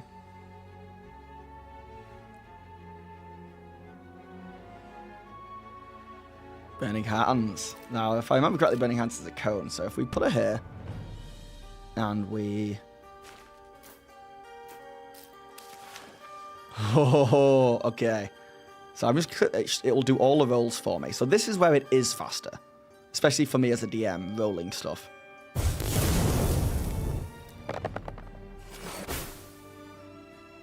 Alright, nice, nice, nice. And Amiri's going to use the rest of her movement to, I guess, pull back. And then we're going to go into Aubrey, who is also going to, like, take a step over here. And now Aubrey can get in there and attack with daggers, if she wants. Or she can short bow. Now, I think we try dagger, right, to see what happens if we want to do two-weapon fighting. What do you guys think? Ringtail, how is it going? How going, Sigil? It's good so far.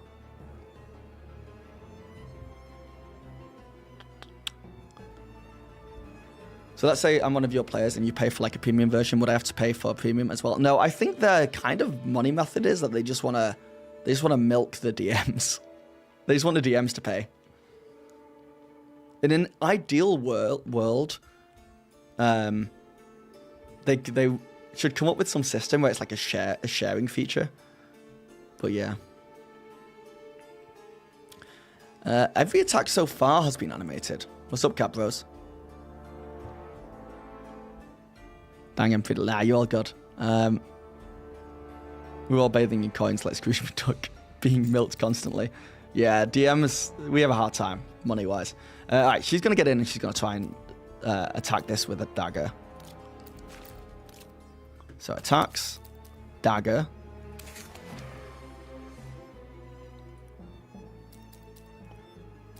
+6. Love to see it. Critical 1. Misses. But then, let's just say, for example, she has a second dagger. And she wants to attack again. With two-weapon fighting. Now, we don't get the +6 on that. No, we do get the +6 on that. We just don't get the plus damage, right? So it's +6 on that. Hits. Does an extra 3... Wait, did it just do that automatically? No, it did 7 damage. But it should have only done 4 damage. So let's add. Yeah, let's just say it's dead. Let's just say it's dead. And then now it's this giant centipede's go. And he's going to rush up to Krug. And he is going to bite, because it's all he can do. And roll to hit. 23 to hit. Solid. 4 damage. Krug is... Krug's 6 damage. Okay. So it did a lot. These are all the rolls it's doing, by the way. Down here. Oh, Krug had to... Wait, where are they? Don't zoom out. It's kind of finicky getting this up. The centipede rolled an attack roll bite and got 23. And then it was a 4 + 2. On the mod. Right, okay, so 6 damage. Okay. Damn, Krug's having trouble. Krug does suck, yeah. Well, don't forget, Krug's not attacked anyone yet. So now it's Krug's turn, because this guy's down.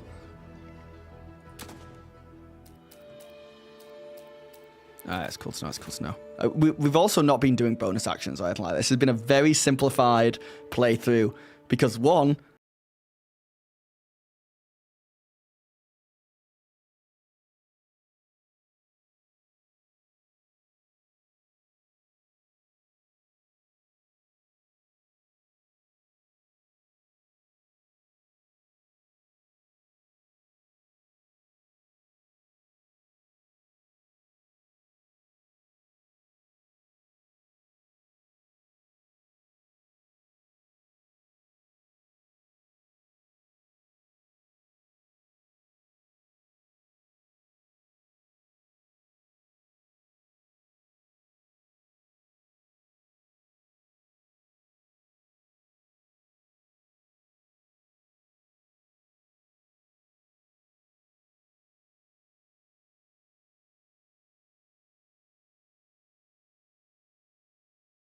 Like, I can do an attack. I can say, like, you longsword the wall.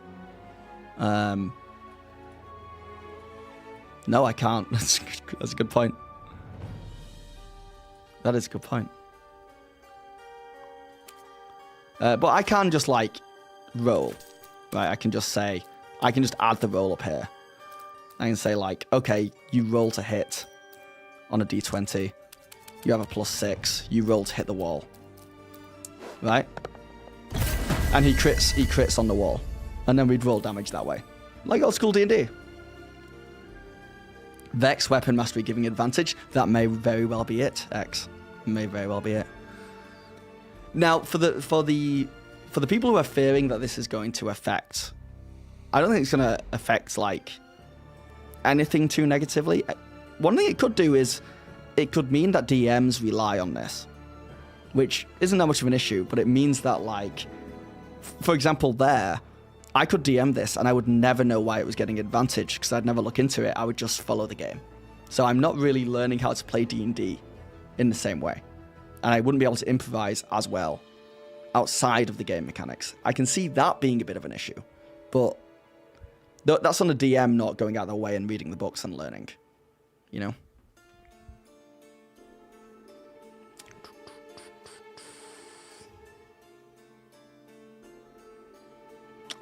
Yes, yeah. If you go to D&D Beyond, it should be on the front page. All right, cool, Cylinder. Have a good one. My pizza just came in. Kurg, get a healing potion for that. Yeah, Danny, you know what? Kurg can get all his health back. Because he crit the wall. And a healing potion fell out. But honestly, who's low-key here is hoping that I TPK this party by accident?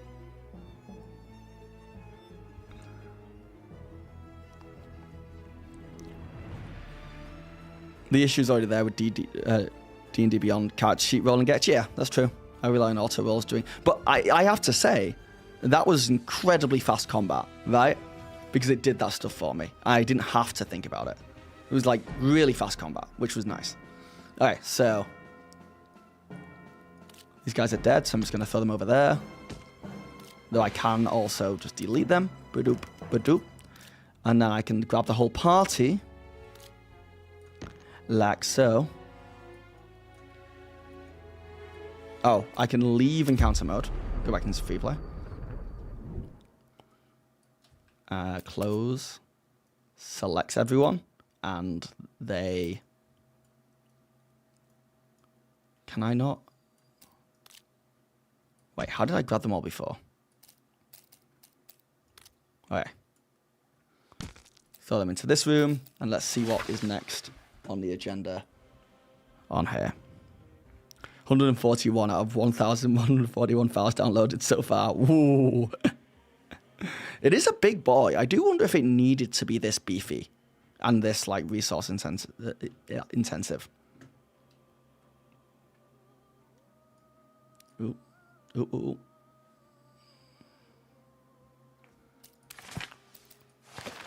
But yeah, so anything in this adventure that they've given, you can edit as well, which is nice. So they could examine a hallway.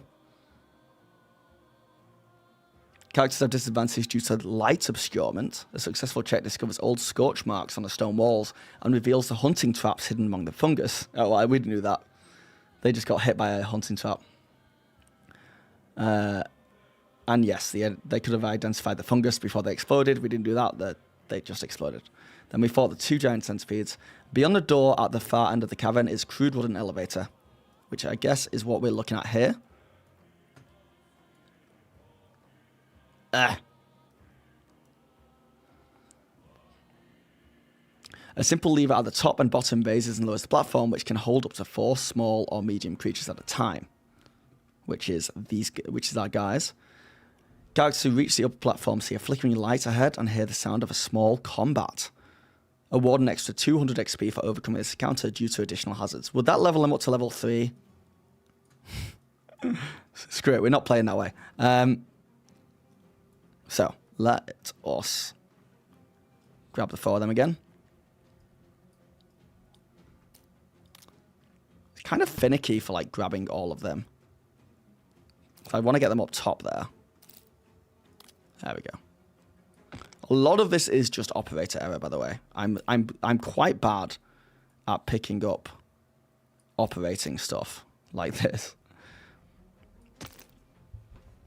Is this still in beta? Apparently so, though. They've not communicated it well. Can you add pictures in the adventure journals? If I click edit,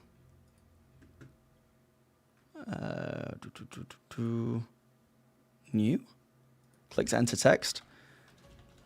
I don't know. I don't know. Let me see if I can find myself a image.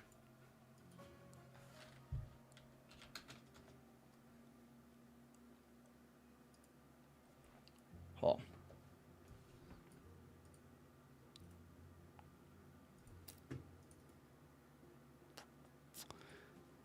You can't just like copy and paste an image in there. I don't know. I don't think you can add images right now anyway.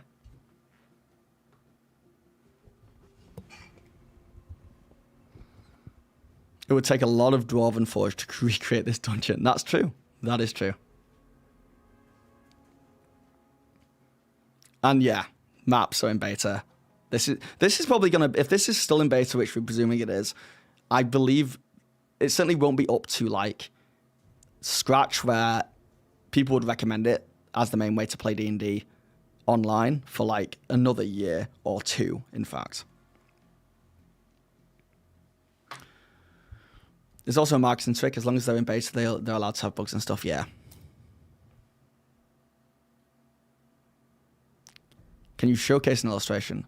Not in the adventure journal, but if you mean like on the character up here. Oh. I don't know. Character appearance. I don't actually know that. And I apologize for not knowing everything.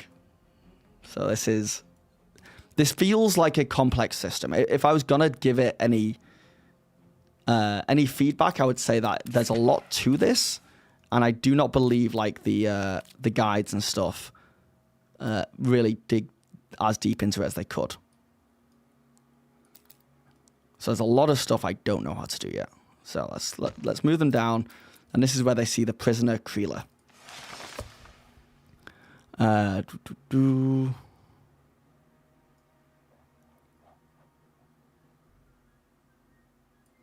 The characters discover an escaped prisoner who may become useful. A fearsome kobold swings her dying torch at 3 giant centipedes, desperately trying to keep the snarling bugs at bay. A rusty hunting trap clamped over the kobold's tail prevents her from running away. So this is what we got here. We got 3 centipedes, and we got Creeler, who is stuck in a bear trap. So in which case, if I claim every single one of these centipedes and Creeler, and then go into encounter mode again, we fighting, baby. Standard DM apology. Sorry, I don't know anything. Yeah, it's so true. It's so true. We love you even if you don't know. Oh, thanks, guys. I appreciate it. We're figuring it out together. Okay, Krug's up first. Krug is going to go for Centipede 1. And he is going to attack with his hand axe or longsword. What do you guys want to do? I think this is an easy one. The longsword has +6 and I believe advantage. The hand axe is +2 and only does 1 to 6 damage. Hand axe it is. Oh, he has advantage with this. Have I messed up somehow?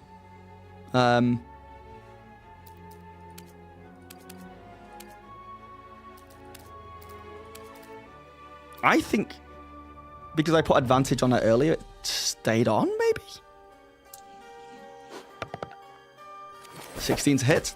Oh, he throws the hand axe. That's cool. Okay, 3 damage there. And then if I click bonus actions, No. Wait, get out of there. Action, bonus action, reaction. It's just tell me what they are. He's got relentless endurance, and as a bonus action, you can take the dash action. When you do, you gain a number of temporary hit points equal to your proficiency bonus. Okay, well, we're okay for now. Good boots. Okay. Next up is going to be Centipede 1. And it's going to go for Kreela. And it is going to bite. Hold on, let me get... Sometimes the menus stick around, annoyingly. I'm trying to figure out that. Okay. Action, bite. Roll. Nat 1, misses. On to the next Centipede. Also going to go up to Kreela. Also going to bite. Also misses. Onto Audrey, who's going to come around here and fire a short bow at this giant centipede. See, like, combat is fast at this point. Also misses. Onto Dorbin, who's going to come around here and get stuck in with this guy and is going to attack with his mace. Also misses. I mean, I'm rolling badly. Onto Kreela. Wow, Kreela's beefy, man. And is going to attack with a spear on Centipede here. 19 hits. Not that much damage, unfortunately. But it counts. I've got no clue if you grew up in England. I did. But you kind of remember those sprinkly cakes that they used to give with some custard? This chip shop near has started doing it, and my God, his trip down memory lane that I'm having is low-key better than sex. Oh, well, that was a big long message, though. Wait, what? Do I remember those sprinkly cakes that they used to give with some custard? What kind of cakes were they? They weren't like coconut, were they? Like coconut shavings? Shouldn't the Buzz get adventures? Yeah, shouldn't the Buzz get adventures against Kreela? Why? Because she's in a bear trap? Because she's prone? Because she's got the restrain condition. The creature's speed is 0 and can't increase attack roll.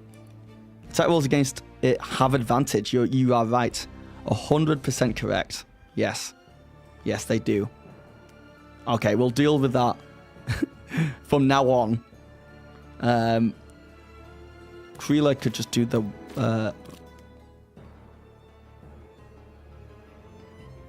Okay. Okay. Okay, that's cool. Let's go. Miri, you up? Oh, what? Can Miri do like a fun spell here and just hit those two? Thunderwave? What do you guys think? Should I do this Thunderwave? It's up to you. Do I Thunderwave these two? I feel like this would be hard for any sort of homebrew. I think there are people who will get very good at this and get very good at creating things fast. Yeah, I wish it automatically did that as well. Okay, Thunderwave.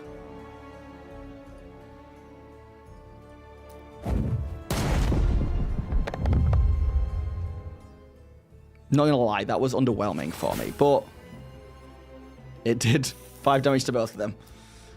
Next up is Giant Centipede, who is going to go for Dorbin.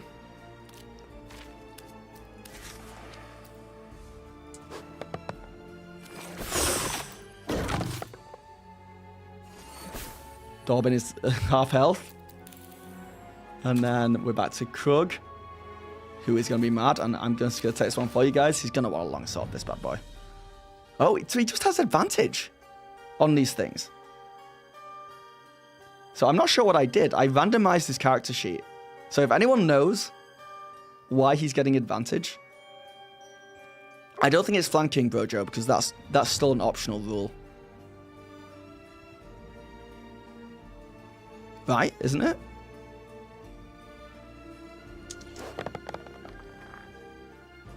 But it seems OP. Well, not when he's rolling like that, it doesn't. Okay. Centipede's going to attack again with advantage. Against Creela. Advantage. Because she's restrained. Hits. Oh, boy. It gets a little bit slow when it's doing some of the calculations on the rolls. But it's faster than rolling physically, I guess, and counting numbers.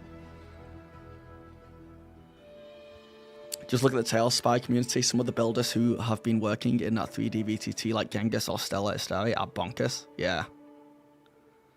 Kurg is just so intimidating that he gets advantage no matter what. They just know that he's missing most of his shots. Okay. Then on to the next one, who is also going to attack Creela with advantage. Oh yeah, I can imagine me getting, like, fast with this. Eventually, I'd become like a wizard.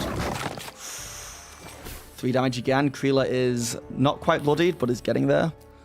And then Aubrey, do something. Kill this guy. Jesus Christ, this giant centipede is doing very well for itself.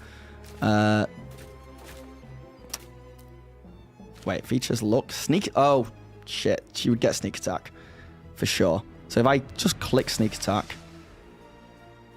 1d20 plus 4. But what am I attacking with? Just sneak attack being its own thing? Oh, okay. Sorry. Now I understand. We did it out of order.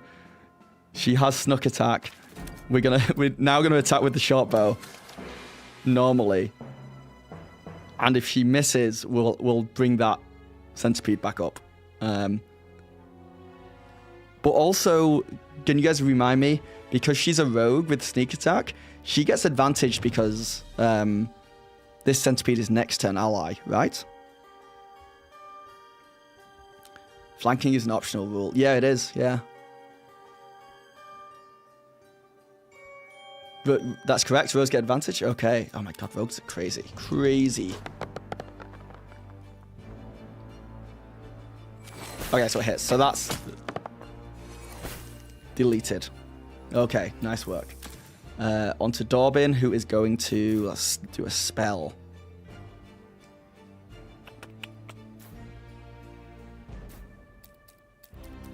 Now, one thing I don't know how to do here is stuff like spell slots. If I'm being honest. But I cannot stress this enough. I believe when people will be playing on this VTT, they will have their character sheets next to them. Either on D&D Beyond or on paper. And they'll be marking off spell slots that way and stuff like that. But let's have a look. Guiding Bolt, maybe?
for feedback's sake here, if I was going to submit feedback, I would like to know why I'm getting advantage when I'm rolling. Man in the blue box, thank you for the follow. Right, they are just markers to show if you've done the action. Yes, Cap Rose, I can believe that.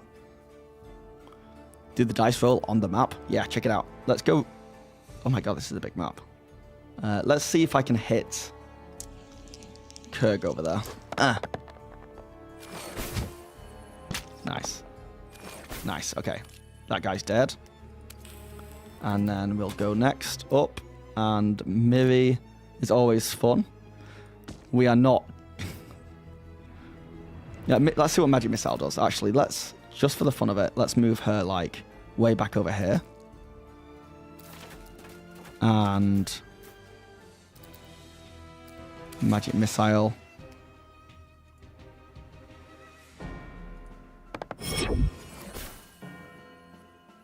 Oh, so you... Okay, Magic Missile was a big letdown. But still, this Centipede is now dead. Delete it. And then we can drop out of encounter mode. Go back into free play.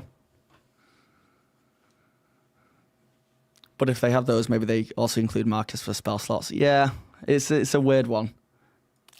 Okay, these guys all come together, and Kreela is like, thank you so much. Here's a question, do they free Kreela? Let's see what the Adventure Journal thinks we should do. Kreela is restrained by the trap. Removing the trap requires a strength check.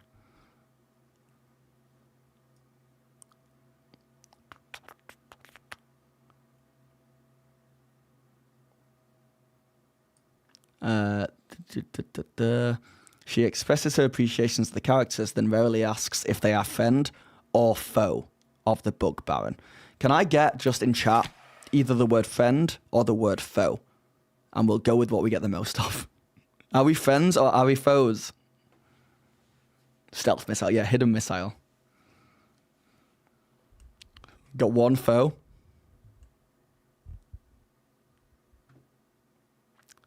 And one friend. Ooh. Another foe.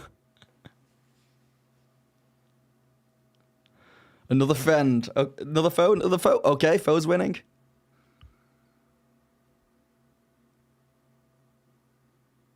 Okay, I think it's foe. Oh, wait. Oh, okay, so we got one, two. Depends. Are they friend-shaped? So Kreela is a kobold. So we can get a close look at Kreela, actually, if I click in here and go to appearance. No, I can't. No, I can't get a closer look. But this is Kreela. Little kobold. Let's put her by the fire.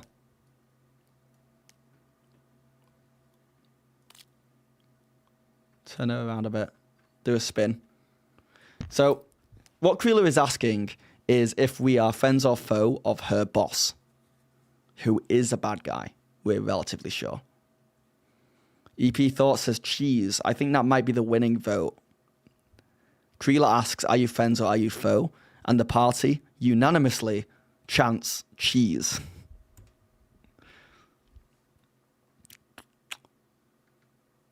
Okay. Seems friend shit. Okay, well, let's go friend.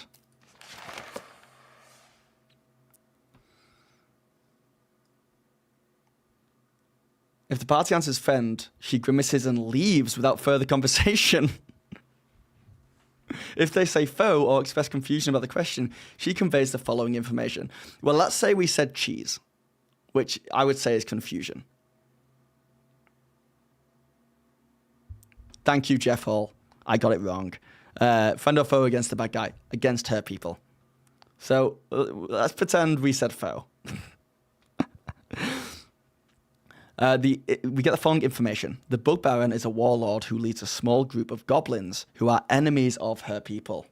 Serves me right for not reading the full thing first. The Bug Baron wants to take over this entire region using the goblins and his army of loyal bug monsters. Kreela and a few friends were captured, but she escapes into the caves below the Bug Baron's lair. Kreela asks for help in rescuing her captured friends from the Bug Baron. She can't offer any reward other than the gratitude of her people If the PCs agree, she accompanies them and fights alongside the characters in battle. If not, she departs on her own. Do we want Creela to join us? Or do we want Creela to depart on her own? You read it. You read it earlier.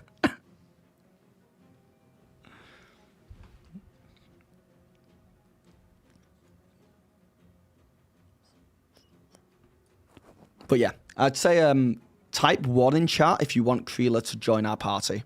Or type 2 if we let her go off on her own. Join us? Okay.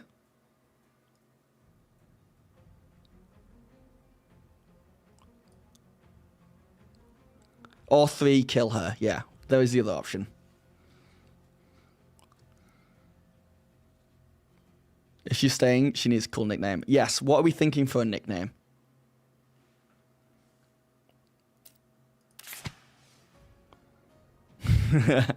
One is winning right now. 3 is alarmingly high. You bunch of murder hobos. Oops. 1, 2, 3. 1, 3. Oh, really gonna? Well, okay. Let's see if this changes things, guys. We're gonna change her name to Muffin, but Muffin spelt with like that. Does that change anything? Does Muffin change anything? You still want to kill Muffin?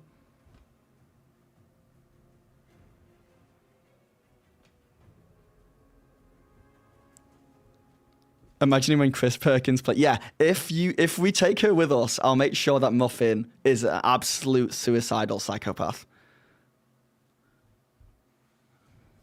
I think we got more 3s. I think the vote there is kill him.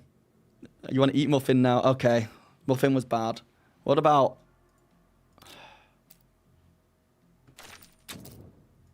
What if we call? Oh.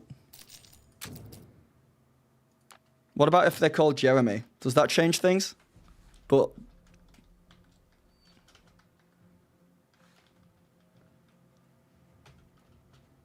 what if they're called Jeremy? You still want to kill? You want to kill Jeremy?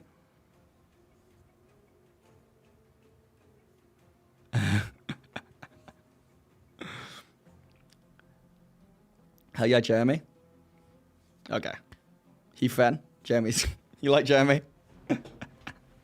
Okay, well let's see what happens next. Ildor is desperate. Ildor's desperate to kill Jeremy. Jeremy must die. I am a slave to the chat, and if they're saying 3,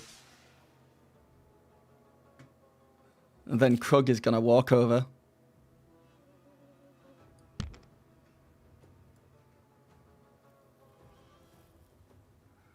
Let's play the same game my group does.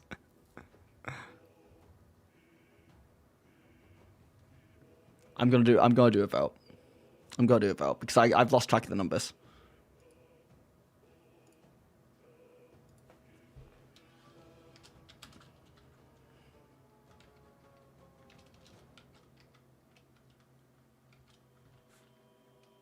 Wait, what? Yeah.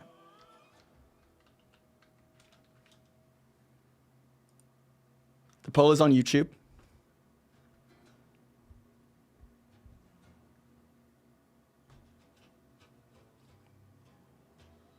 And so far, no is winning.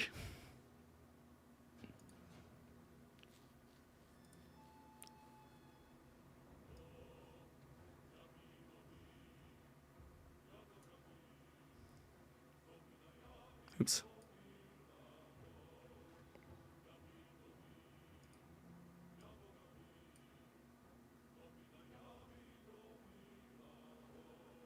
Hey, it's a bit of an odd one, but what does the launcher look like?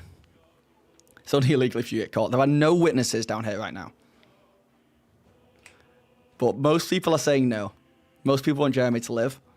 I'm going to close the poll in 5, 4, 3, 2, 1.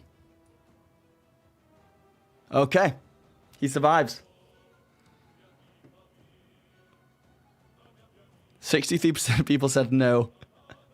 I love it.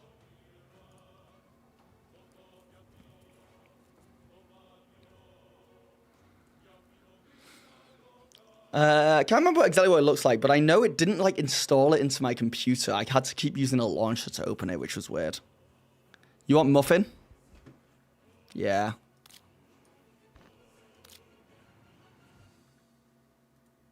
Oops.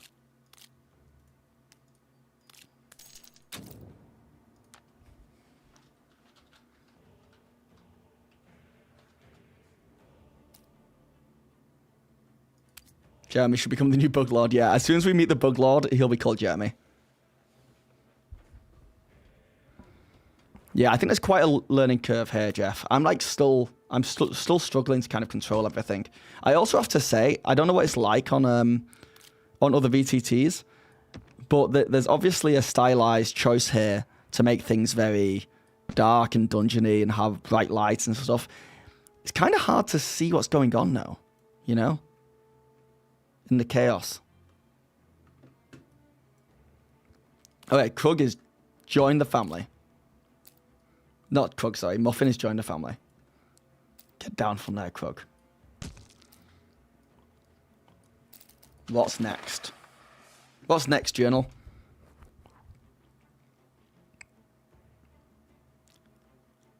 We're not picking up items.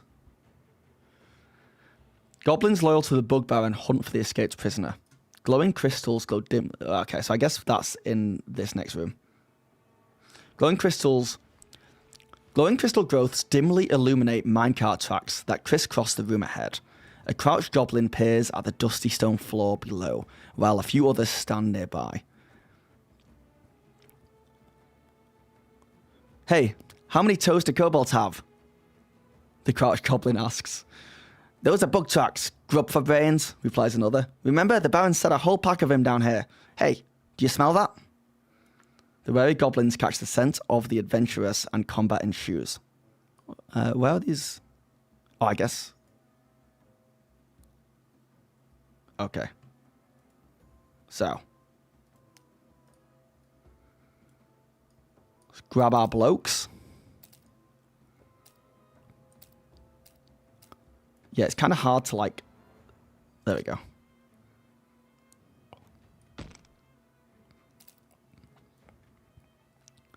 Now, for speed's sake, because I don't want to be messing around with movement, we're going to drop them all down here. And I'm just going to say that these goblins... Bob out of nowhere. And we're going to ignore what... We're going to ignore this Ankheg for now.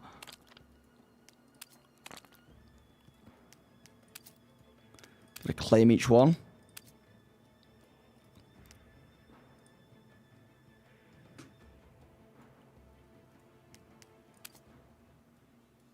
Is that all?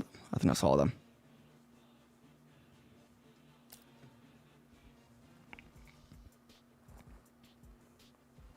I mean, ultimately, the VTT is really going to be for the DM who buys the adventures or campaigns on D&D Beyond.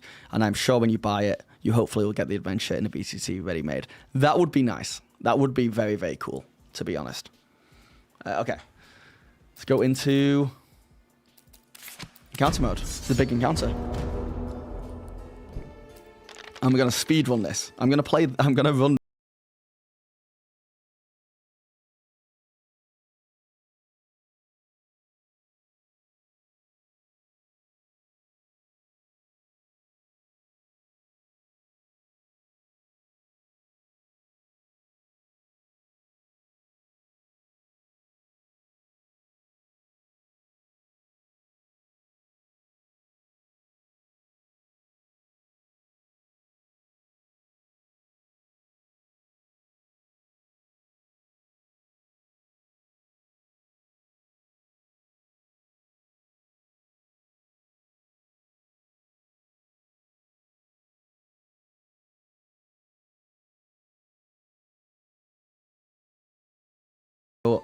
It's this goblin's turn next, and having seen that, he's going to run straight up to Miri, and he is going to use a scimitar to attack.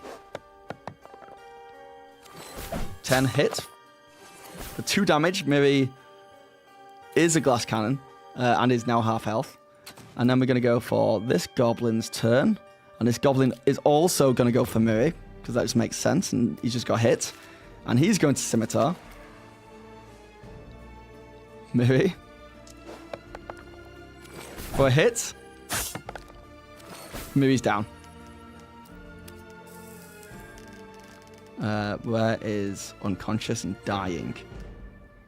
Okay. And then we're going to go to Aubrey now, who is going to head over here. And does not have sneak attack now because Miri is down. RIP Miri 2025 to 2025, indeed. And then just going to straight up short bow. This gobbo. Missing. Then Krug. Wait, where's Krug? What are you doing over there, bro? He's going to run over here. Tears in his eyes because he had like a little crush on Miri. And he is going to... freaking longsword.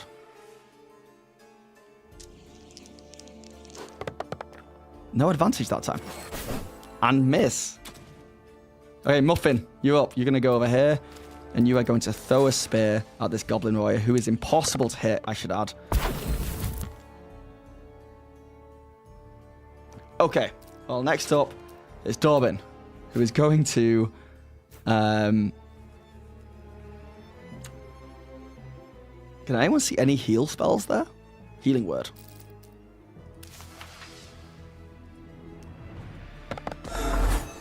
Miri, full health. She only has 4 health.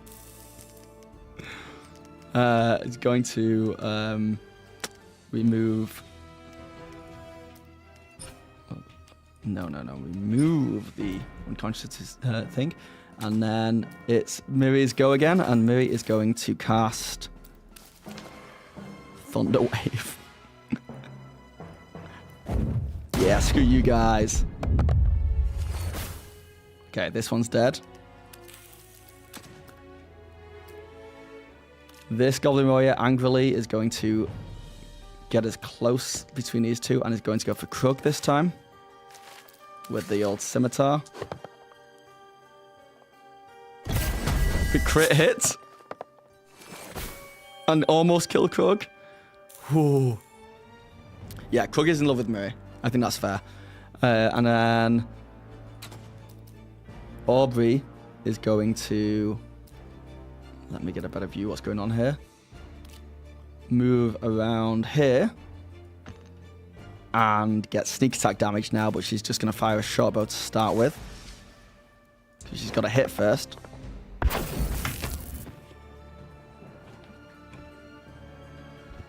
Okay. It's Krug's go. He's on 1 health. He's going to hit with a longsword. Now he's got advantage. Maybe it is flanking. Hey, maybe it is the flanking rule. Another 1? Wait, is he rolling with disadvantage? Am I an idiot? Well, we can sort that out next time. Muffin is going to throw a spear at this guy. And hit him. And kill him. And then we can leave encounter mode. Ooh. That goblin was the main character, I think. That was the boss. That was Jeremy. Okay.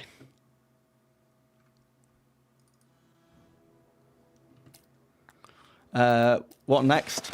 Almighty Adventure Journal.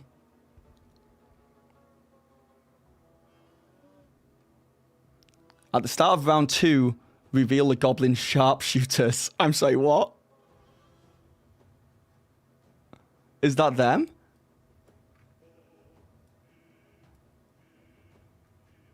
Wait. At the start of round 3, reveal the Ankheg as it bursts up through the floor. 2 goblin sharpshooters as they enter the combat from the tunnels above. It's them, right?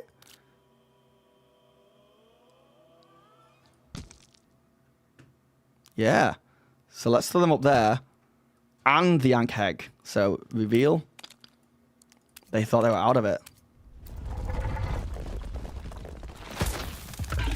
That's cool. Claim, claim, claim.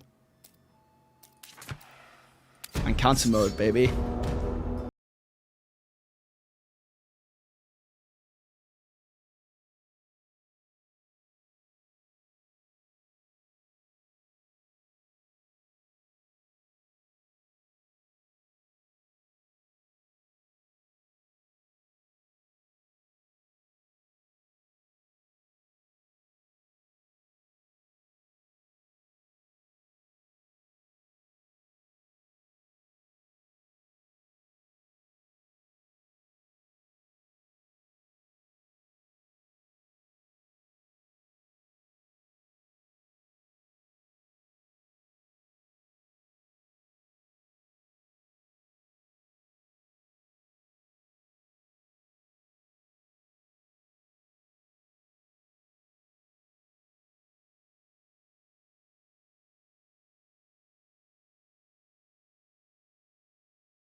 Muffin again.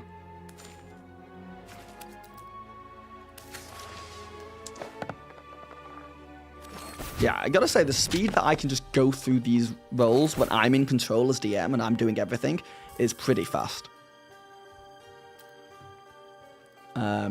Oh, also, it's got the shocks. The creature cannot take opportunity attacks. Oh, what? Okay, in which case Muffin's gonna move back. Aubrey's gonna move back. And Aubrey is going to short bow. Hits. 1 damage, but also gets sneak attack.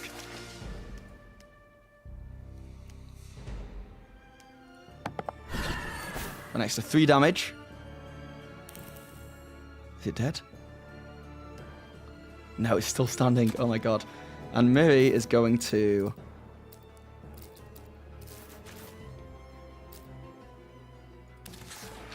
well, first of all, Miri's going to move back as well. And is going to Firebolt. I apologize. Misses. Dorbin rolls. I'm fundamentally just playing D&D with myself right now. Which is a great way if anyone wants to learn how to DM. And I don't lie, he succeeds. The Ankag is going to head for Muffin again. Go for that bite.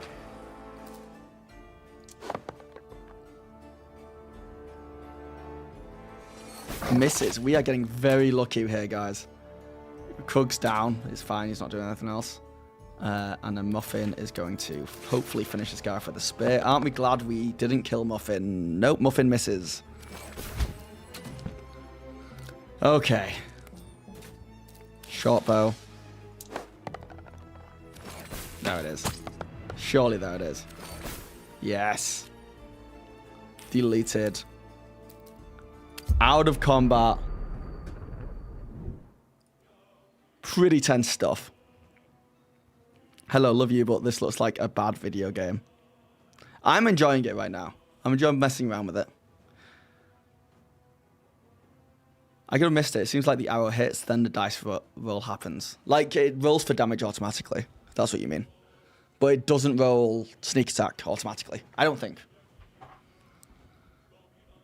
I wonder if you can disable lighting effects. Yeah, I'm not too sure. It is quite distracting, though it is pretty. Okay. These guys are going to stabilize them. I think we're almost done with this adventure. Because I'm not leveling these guys up, and that was challenging, I'm just going to say... Not everyone has a discrete card. What do you mean by that? Oh, like a powerful card? Yeah. I was hoping they maybe could have synced the animation of the arrow hitting with the damage dealt. Yeah, that could have been cool. I'm going to cheat and say that everyone takes a long rest.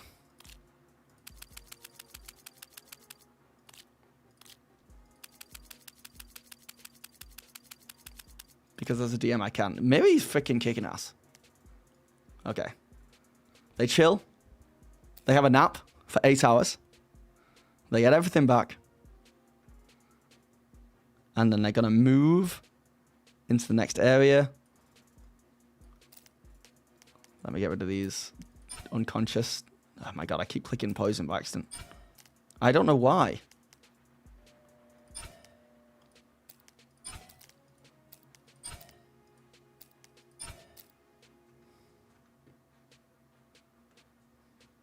It's very hard to pick them all up when they're like that. Let's throw them over here.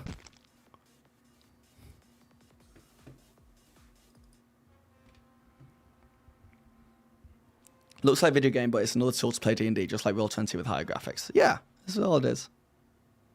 This is what I mean. People will come in here and just be like, this looks terrible, and then leave. I'm just like, it's not for you guys. It's fine now, but it's just not for... you're not the intended like target audience, obviously. But it's this idea that it's not... Oh my god, I put them in a wall.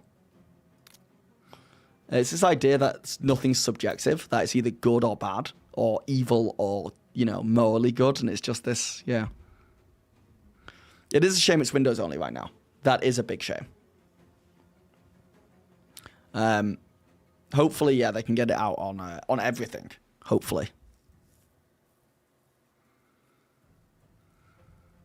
But does it have the feature of automatically crashing and deleting things like Roll20 and Foundry do? If I can't expect many SW restarts per session, how can I draw out 5 minutes of content to a day? I didn't realize Roll20 and Foundry had those issues. All right, what is... turn. I'm too zoomed in.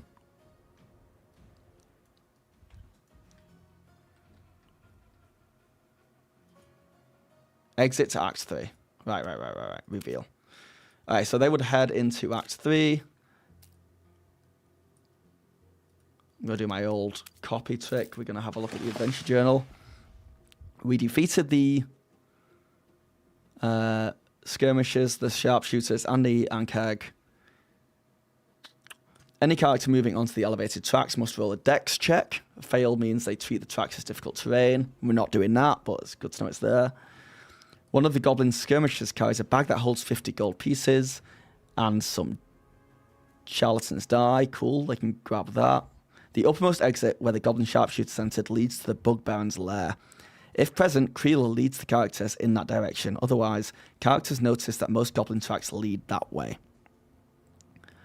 The side tunnels lead to twisting mine tunnels that aren't detailed here. You can discourage players from exploring those tunnels, or you can create additional rooms and encounters to extend the adventure. I like the idea of discouraging players to go through. I find the best way to discourage players from going down a path is to be like, to creep them out and be like, you hear scuttling spider legs and a echoing, weird, eerie scream and an ethereal voice that says, come to me. And my players are often like, I'm not going to go down that corridor. I'm going to go down the one without all that stuff. Would the PCs level up from XP? They would. I believe these characters would be a much higher level than level 1 at this point. But to level them up, the only way I've found is to go into D&D Beyond and create new characters at that level. Now, if anyone's played this and knows how to level these characters up easily, let me know. But because I've not done that, I'm leaving them at level 1, though our Krug is level 2. He's the only one who's level 2. I'm just being overly generous. I'm just giving, I gave them a long rest there. I'm not counting spell slots and stuff going through this. And we're just seeing what happens, fundamentally. Oh, if you're using story-based advancement instead of rewarding, characters should advance to level 2. That was all level 1? I would have died for sure without Krug at level 2. That's hard. That's a difficult game.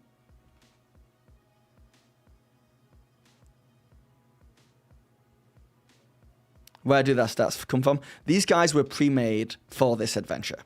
And this adventure was published by D&D Beyond. It represents too many things, in my opinion. Roll20 is very abstract. You can still describe actions and various features of the scene and characters. Here, the applications provide it all. So I'm hearing this a lot, and I don't mean to sound like patronizing or anything, but you can still describe things. You can still explain things. You can still use theater of the mind over the top of this. You know, I can still say, okay, on the way out of here, there is a skeleton corpse left by the wall. Do you want to investigate it? There's no skeleton corpse here on the map. That doesn't mean it's not there in the game. It's just here as like a helpful visualization. When I build a battle map on a table at home, I'm not like putting puddles of water in there and saying there's water on the ground. I would just describe it. I think it's fine. I understand people's like reluctance because this feels like a leap in the way of like not using your imagination. But there's like a combo we can do here. The way it's written seems like you should select an LXP. Let's try it, shall we? So character.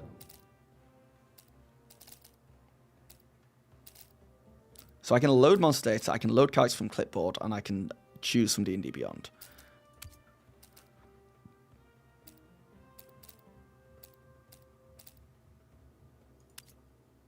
I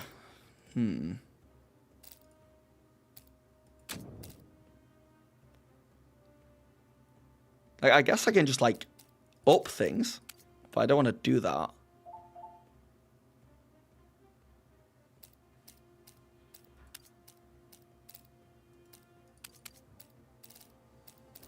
So yeah, I don't know. Hitting the pen just lets me change the name.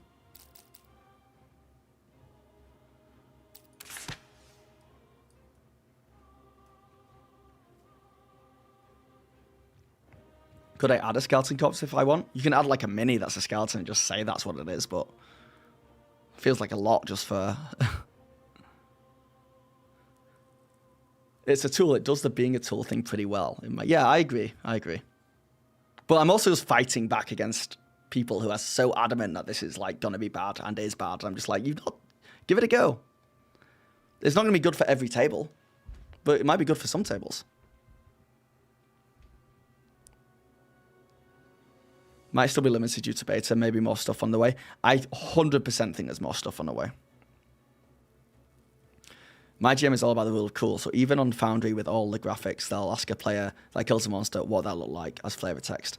Anywhere from firebolt face.dead to exploded guts all over on fire with glitter and sparkles. Yeah.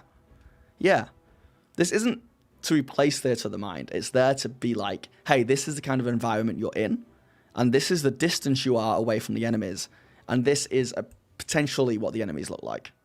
And it's pretty. And it works. Anyway, let's jump into the next area. When you guys are ready to continue, move to the next map by clicking load space and then selecting Act 3.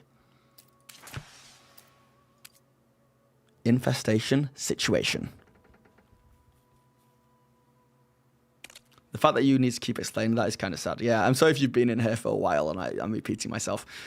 And it's just a minority that are coming in as well. It's just one or two people who come in and leave not even a bad comment. It's just like, they're just like, this looks terrible. And I'm just like, you know when someone's like enjoying a game? Like, I'm enjoying playing around with this and I'm like kind of liking it. And someone just comes along and being like, you should feel bad for enjoying this. It's bad. I'm just like, okay. Thanks. Oh, you got a GM who is a voice actor? That's so cool.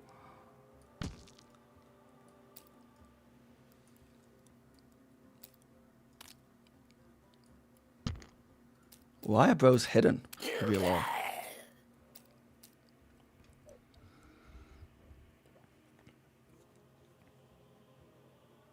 Does it have the ability to do the player view sort of thing that you can do in Roll20, Foundry and above VTT? One view for the players and one for the DM, running from one PC. I'll tell you what. Does anyone have this right now and can potentially open it up? Because once I've done this, maybe I'll show the room code and you guys can like join this playthrough and we can see what that looks like. When I run games in person, I use mostly Theatre of the Mind, but when we get into combat, we pop into a VTT to help with the special aspects of combat. This could be useful for that if we can create our own scenes. Yes, you can create your own scenes as well. I'll show that as well in a minute. I love it, to be honest. It looks like a great tool, and I think in 6 to 12 months, if they keep updates coming, I could for sure see me using it at my table. Just a touch more integration, and I'm in. Yeah. For me, it just needs to be easy and smooth, you know? That you'll see me like continuing to accidentally turn when I mean to like move, and clicking on the wrong thing, and I wish it was a little bit more intuitive, but that is once again just like once I've used it enough times, it's like learning to play an instrument. You know, I can't expect to be like perfect straight away, but it's something to bear in mind. It is complex.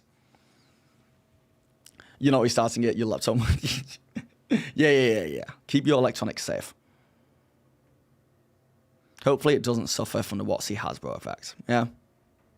I mean, there is a plus side that hopefully it like... Everyone's like, oh, I think there's a fear that this is going to be so good that, it, you know, everyone's going to start using it and then it's going to continue to keep that WotC D&D monopoly alive. But no one's really talking about the fact that if this is really good and it becomes a new, like, standard, then it means all these other companies have to make better quality things. So hopefully, like, every TTRPG gets better VTTs because of this. I mean, that's the silver lining, I think. They got to do better.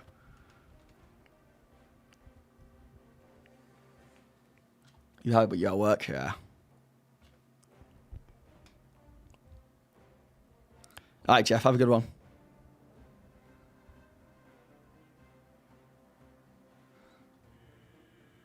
Yeah, I would love to know if anyone tries it out with their players and see what that's like, because for all we know, it could be an awful player experience, and we're just not seeing that. All right, let's see what we do in this section. The last section.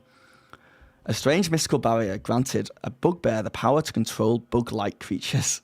Calling himself the Bug Baron, he used his power to gain control of a goblin community. Now he wants more. The characters emerge from the tunnels into the Bug Baron's lair, a small ruined fort about a mile from Dunbarrow. 4 pre-generated level 2 characters are available for players to claim if they don't already have characters. Oh, hold on. It's leveled them up for me.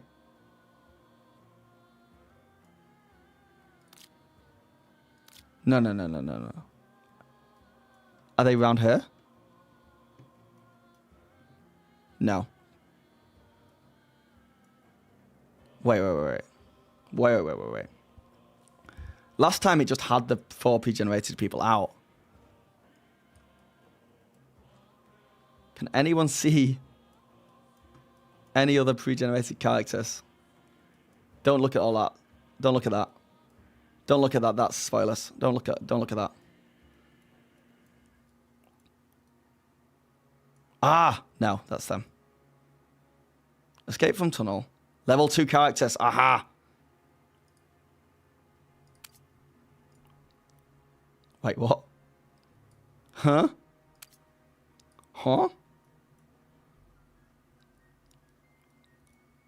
Hold on. Let me delete them. Let me go back. Let me load space. Let me go back to looking for trouble. And then let's go back to there.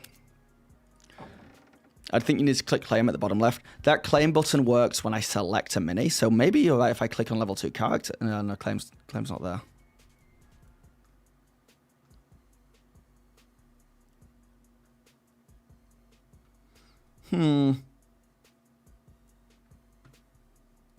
Maybe I messed up by copy and pasting them.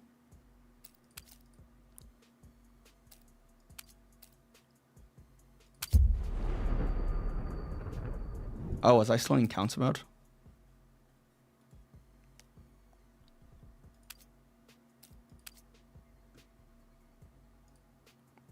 Where are you looking? Where's the big claim button? Smash.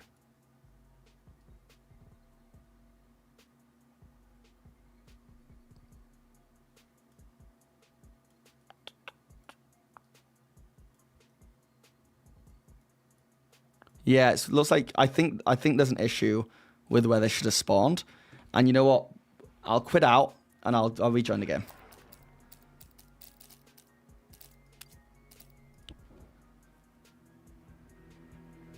Yeah, so if I select a mini, I can claim that mini, which just means it goes into initiative role. But I'd already had those characters, so...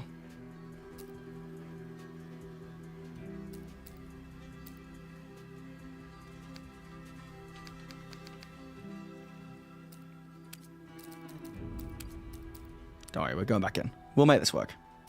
I'm like invested now. I want to see how these characters get out of this situation. The reality is, I think if I had left them all level 1, I would have TPK'd in that last section.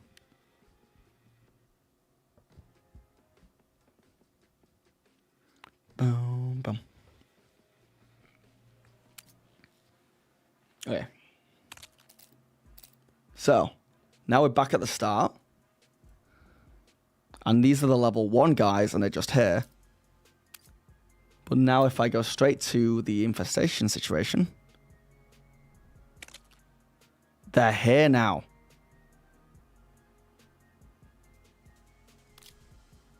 with way more HP. Okay. You know what? I think I've messed up. I think those could have been the guys. So I can... So now I can select one and claim all these guys as part of my party. I think I messed up. I think you guys might have been right there. I think I thought I'd copied and pasted my old characters, but actually it just replaced them with these ones. You may want to play it like this with my friends, a bit like a game playthrough. Yeah, it's fun just to kind of go through it, right? I mean, I don't know what it's like to watch. I'm sure you're getting frustrated with me, but it's fun to play through. Let me unhide all these guys. Oh, yeah, I think I severely messed up earlier. Okay, so. Looks like it. So far, you're only able to level characters through the D&D Beyond app, but it does level them up in real time in the VTT as well.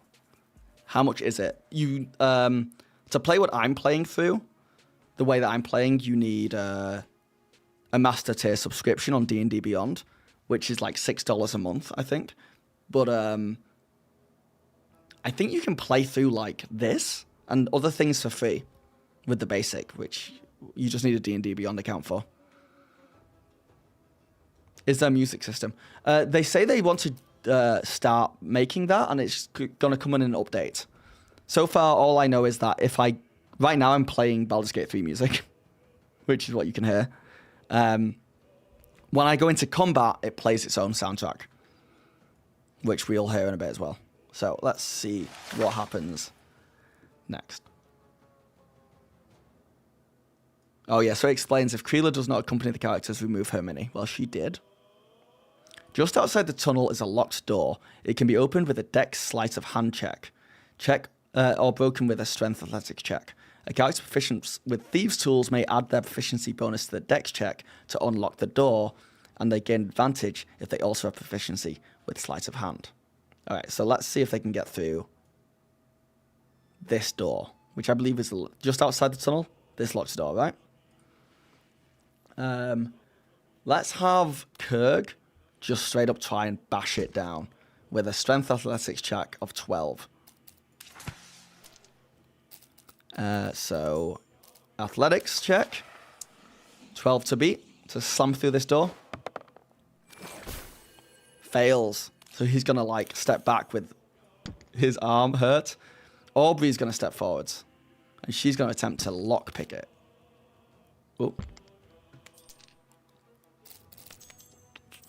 So, sleight of hand check. Let's just call it sleight of hand check for this. 12 to beat. Just succeeds. Yeah, Kurg is not... He's not doing as well as we all hoped. So, unlocking that door... After the door is opened with the following text, torchlight sparkles off heaps of treasure, interspersed with broken containers and scavenged knickknacks. The piles shift, sending a few items clattering to the floor. Something is moving under the treasure. Okay, so this is kind of where I struggle a bit, because like these walls is kind of annoying, but I can click this button and get an over-the-top look. And we can say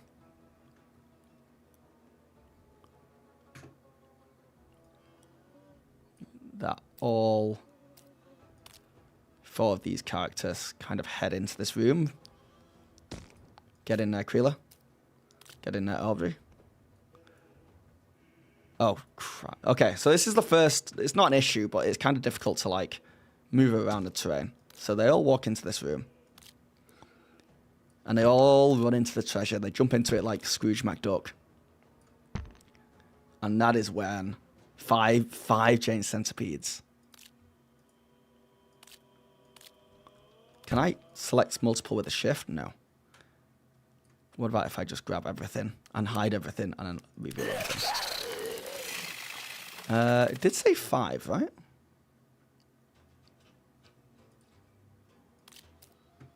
So I need to claim these now. So 1, 2, 3, 4. Am I blind? Where's the 5th?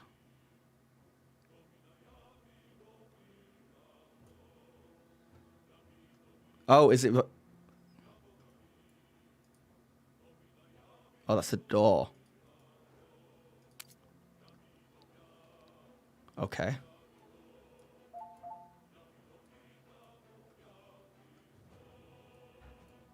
Well, I only see 4, so let's go with that. Can you open the door? No, I was just trying to do that. I was trying to, like, reveal it or whatnot, but no. Unfortunately not. But the question is, if I go into creative mode, I can just delete the door, I think. There you go. So, I deleted the door.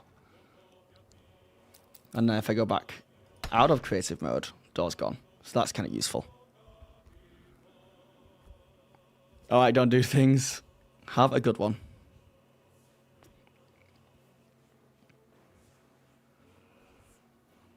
Yeah, if I go into creative mode, I think I can, like,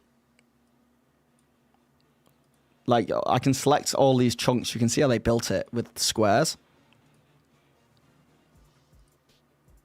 So if I wanted to, if I just wanted to see this, because I was complaining about not being able to see, I guess I can just, like, start deleting parts of the wall. It's going to look ugly, but we can see how it's being made up as well.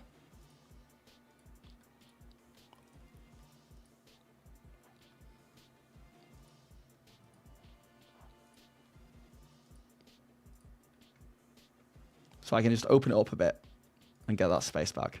And then, if I decide that I made a mistake, can I Control Z?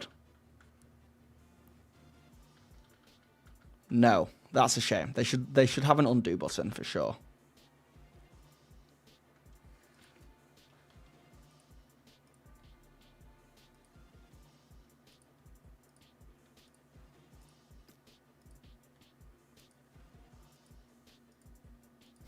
Sorry, I've gone into God mode. I'm being destructive. I just deleted someone.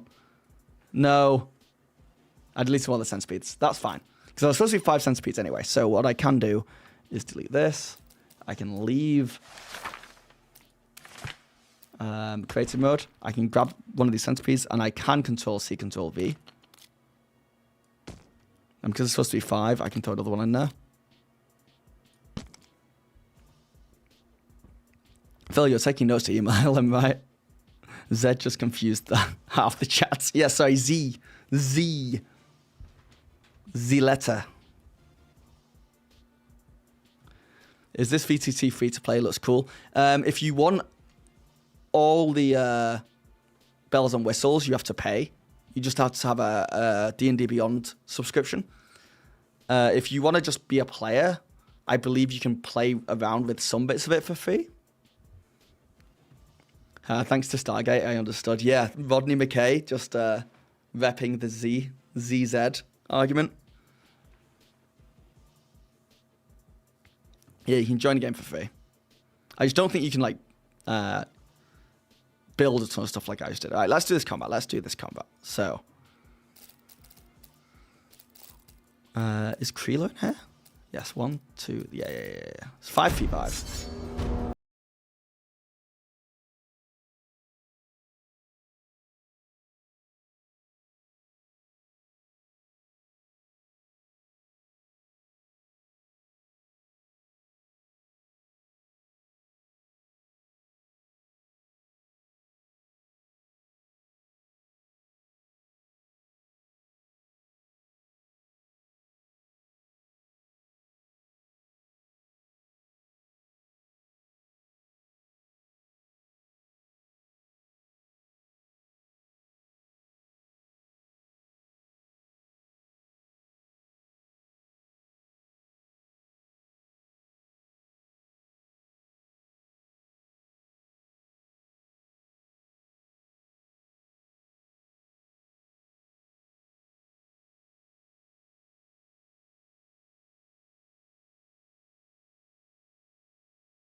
I was like very surprised. Well, we don't know. We don't know what it looks like for players yet. Maybe the players don't see the DM's roles, or maybe you can turn it on and off. But yeah, that would be a thing.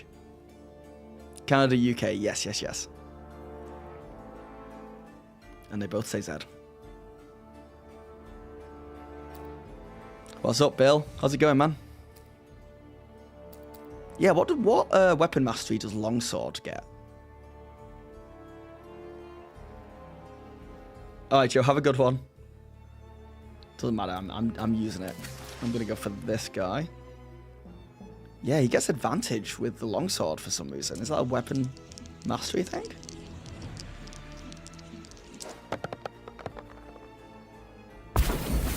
No, he's not. He's getting disadvantage. Why is he getting disadvantage? Is it something the centipedes are doing? No. If anyone understands why Kurg is getting disadvantaged when he's using a longsword, is it just a proficiency thing? It doesn't say in the log. They're too close for a longsword attack? That can't be right. Well, maybe. I don't know. I don't think so. All right, well, that's Kurg's go. He's going to get absolutely ripped to shreds by even more centipedes now. Yes, good. This guy's going to go for Kurg as well. Sorry. No.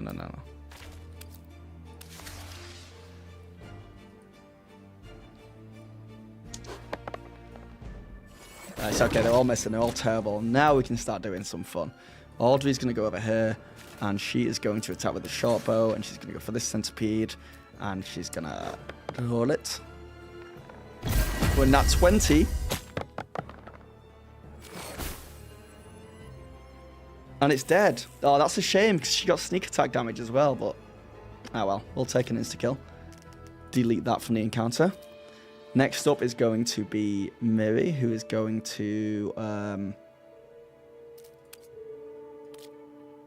use her 30 feet of movement to try and get an angle over here. She's going to stand on some treasure, because she's badass.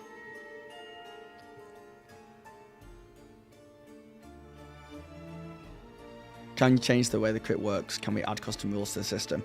Well, you can always just roll dice yourself. Like, you can just make it so that you roll any dice for whatever reason. Like, if you just want to roll a d20, you just roll it.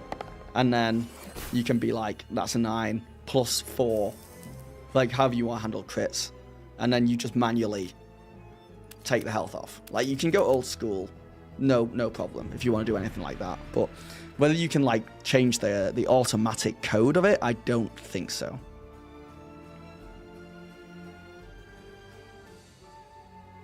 Did you see a way to change the number for someone who needs to roll for a check? Well, for normal checks, it's just this again. So if I wanted to do a skill check, I could just choose any of these. And then it's just on me, the DM, to say, okay, the DC is 12. And then they'd roll a acrobatics check to see if they pass.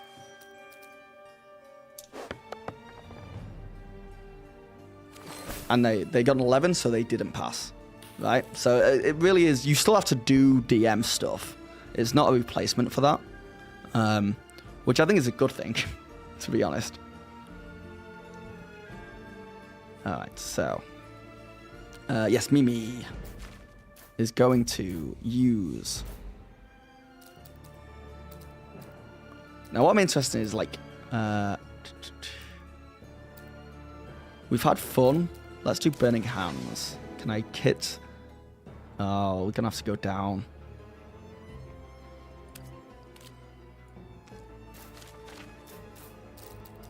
Burning Hands? Surely I can hit these two, yes. Nice. Oh, easy. Is this easy mode now? How did I almost die before? Okay, we got Kreela.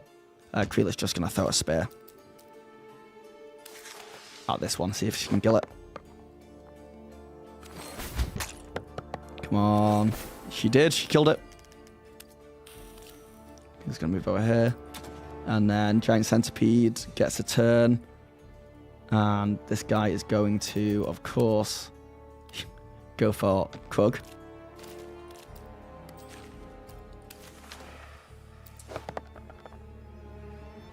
And is going to miss, which we'll take. We take those. And then Dorbin, you up, mate? Dorbin is in the air for some reason. And that's fine. And he's going to attack with his mace and save some spell stuff. 18 to hit, love it. 6 damage, love it. And then this Giant Centipede, no, not Miri. This Giant Centipede is going to attack Miri because she's right there. And he's also going to miss. These guys are terrible. And Krug is going to, for science, move a little bit away and try and attack with his longsword. Oh, no, what I just... Oh, hold on.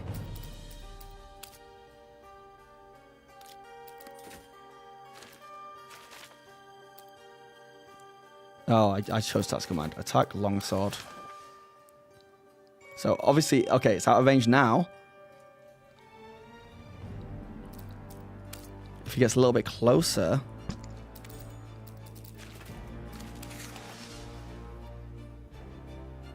And he's... Oh my god, what's wrong with me? Choosing the wrong thing. Longsword.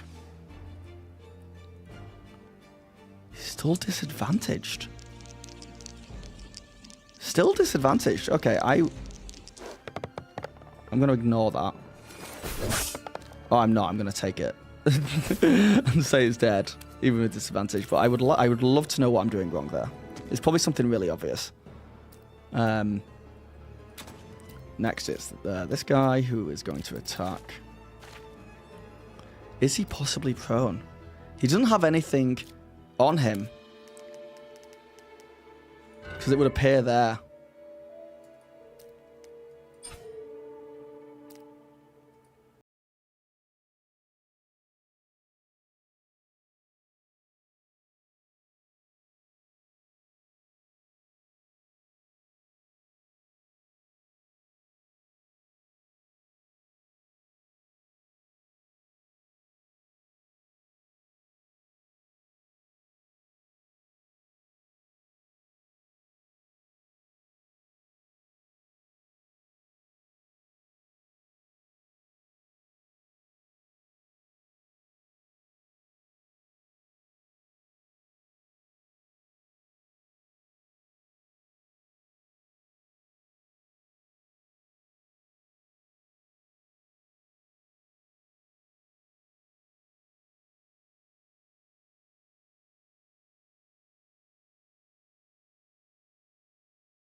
I've also not been doing like sap. If you hit a creature with this weapon, that creature has disadvantages on its next attack roll.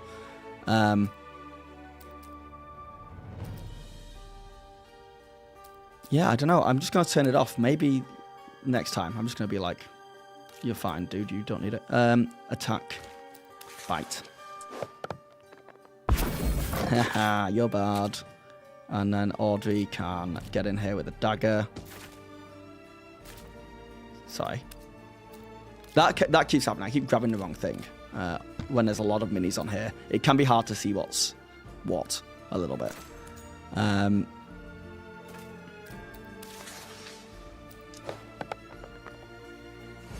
19 to hit. Huge, but I also get sneak attack because they're next to allies.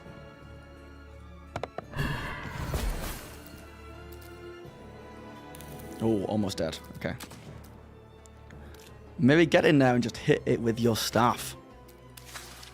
Actually. No. Cancel. Hit it with your dagger.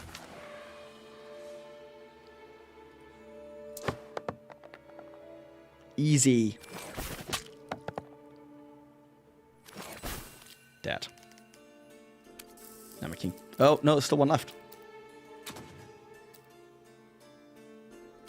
Oh, it's... Okay. Spear throw. Missed. Dorbin. Mason. Hit.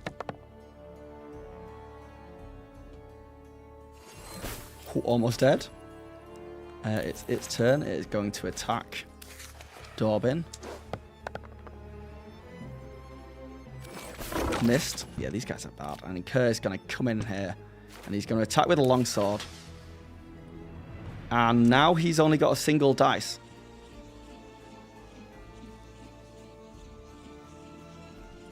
So I don't know why he was getting disadvantaged before. He still missed, though. He still missed. Get over here and just hit it with a crossbow.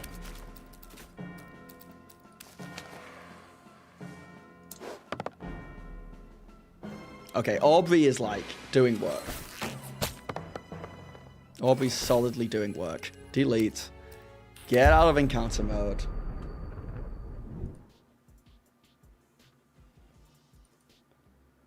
Whew. Could have been something to do with centipedes.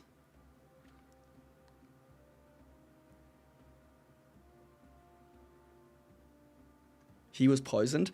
Maybe something was stuck on there that it was poisoned. But yeah, maybe it's something like that. We'll keep an eye on it because it didn't do it that last time. When you selected the conditions, poison was grayed out on the list. Yeah, maybe he was poisoned and I didn't know it. You might be right. Feels like an oversight for Wizards to make a pre-made character that can't use stuff. Yeah, it does. Yeah, I think it messed up. I think so too. Yeah, you guys called it. You guys, tech support, on it. Project Sigil feels so clunky, especially the builder mode. I'm going to give the builder mode a proper try in a bit and see. I tried it in the beta and it did feel clunky to me, just operationally. But now that I've been playing around with this a bit, hopefully I can... hopefully I'm a bit better at it now. Boom, boom, boom. But yeah, as far as Sigil goes, I'm liking it. I'm calling it Sigil because the city in the game of D&D is called Sigil. I don't actually know if this is like named after that. Also, it's still known as Project Sigil, right? It might not even be its official name. We won't know until they fully release it. Whatever that means in this scenario. Alright, so. We killed the 5 giant centipedes. We get a potion of healing. And I'm just gonna... Who's injured? I'm just gonna say Kirk using it gets 5 HP back. We're not gonna roll for that. Burning Heart, nah, we don't care about that. They get 500 gold pieces. They open a lockbox. And then we go into prison cells, which is presumed is the next area. I guess it's down here, right?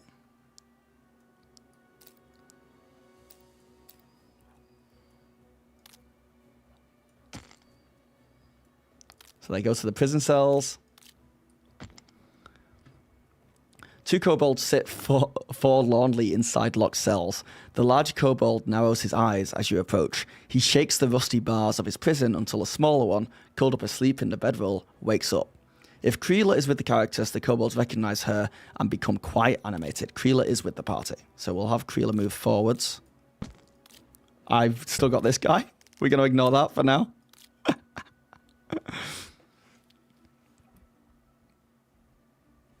Did you see any way to add your own homebrew stuff, spells, items, 3D character files? No. So far, and I'm an absolute noob. I've been impressed with how easy it is to bring over characters from D&D Beyond. But as far as all the other stuff, I've not played around with. Oops, Centipede following. Centipede, which I should have killed. And probably forgot about. So it's all good. It's all good. We're figuring it out as we go along. You can import characters from Hero Forge, can you? That's awesome if you can.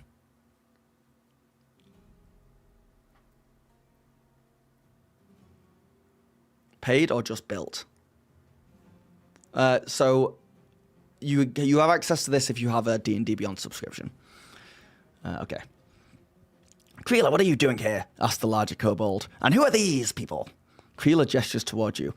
I'd be bug chum without them. Marcus. And you would be too if I didn't come back to help. Where's Gula? The two prisoners exchange worried looks. The smaller kobold shakes her head, then whispers, she's on the menu. Meat's back on the menu, boys. Improved list of kobolds let's choose by one step if Creela is present.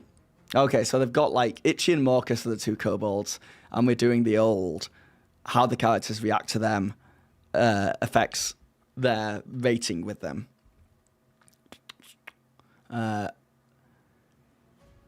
What do you guys want to do? Do you want to open the cell doors to let these guys out? Speaking of menu, I'm getting hungry. You want to order food in, Cat? I'll be done with the stream soon. I'm getting near the end of this. But if you are hungry now, you can eat. I don't mind. Open the cell doors. Okay. Well, because there's no way to like just officially open them, what I can do is, once again, as we learned, go into creative mode. Oop. Yeah, it is. Go out of creative mode. Wait. Spoilers.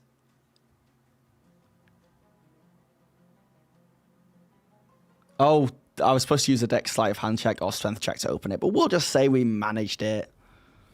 Release the Krakens. And we'll say they like them. Award the party 100 XP for each kobold freed from captivity. Rescue kobolds depart immediately, offering their thanks to the characters. Oh, so they just run? They just fly away because their planets need them?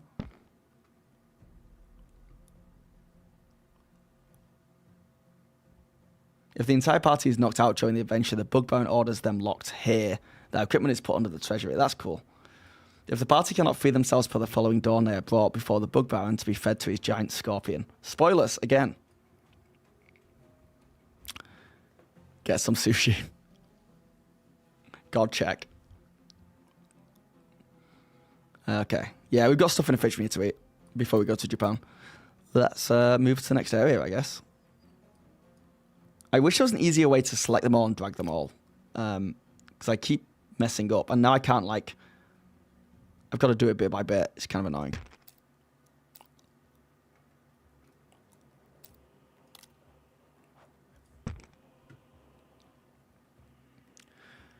Okay, the big bad Bug Baron. So this is the final boss fight, I guess.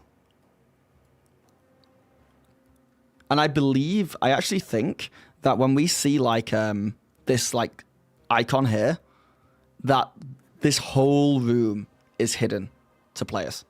So it's just darkness. And when I double click it, oop, and hit this, now they can see it.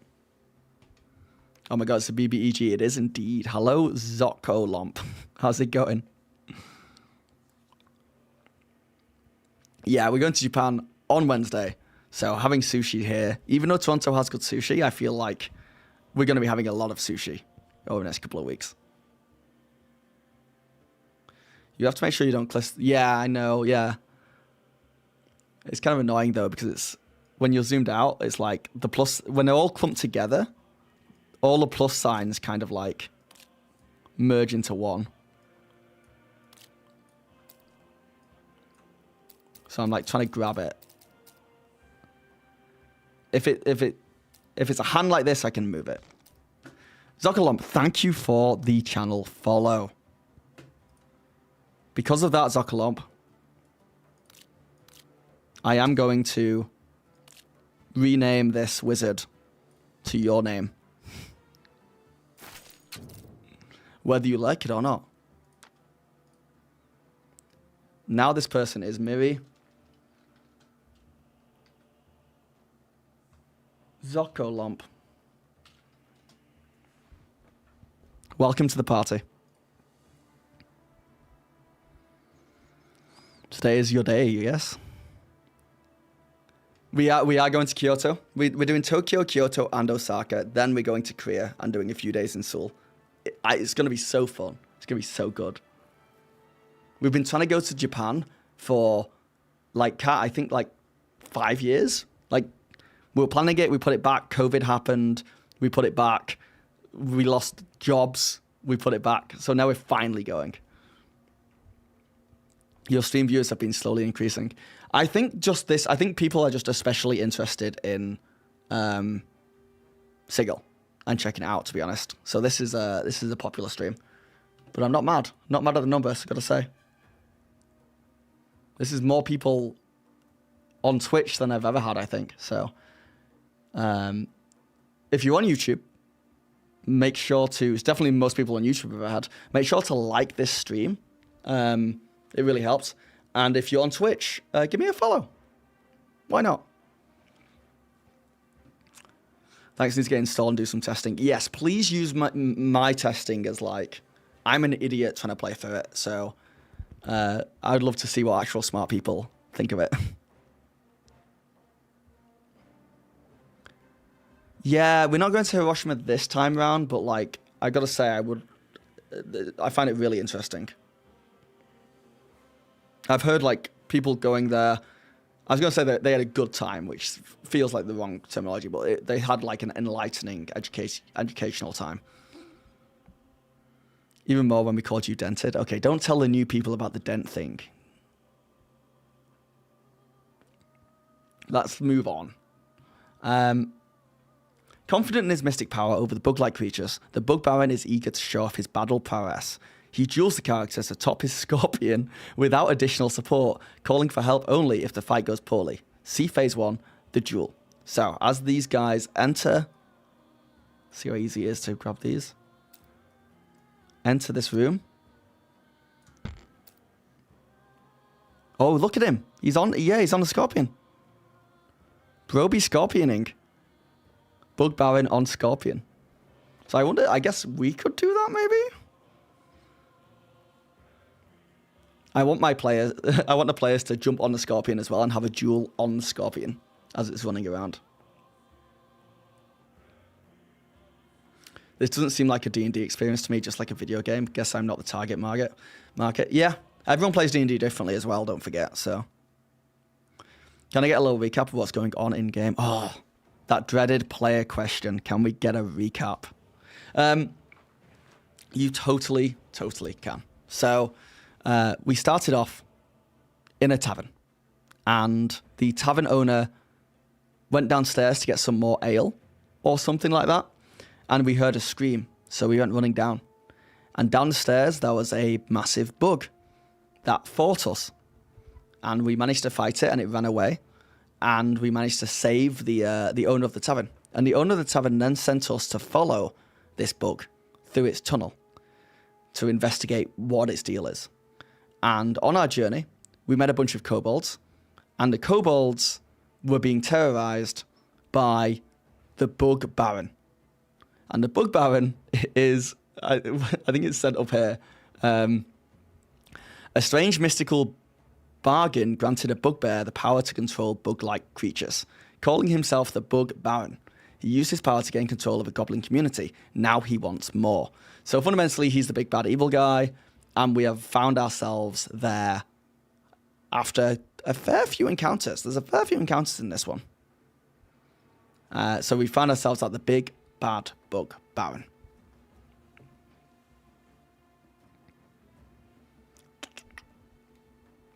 The BBB...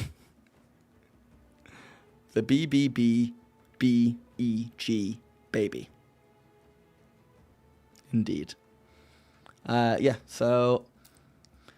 A massive scorpion looms in front of you. A grinning bugbear stands atop the creature as if it were a mount. Two goblins stand on a nearby platform flanking a crude throne.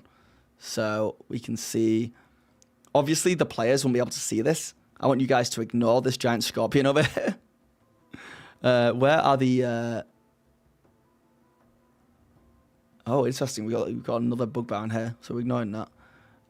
Oh, these are the two goblin warriors by the throne.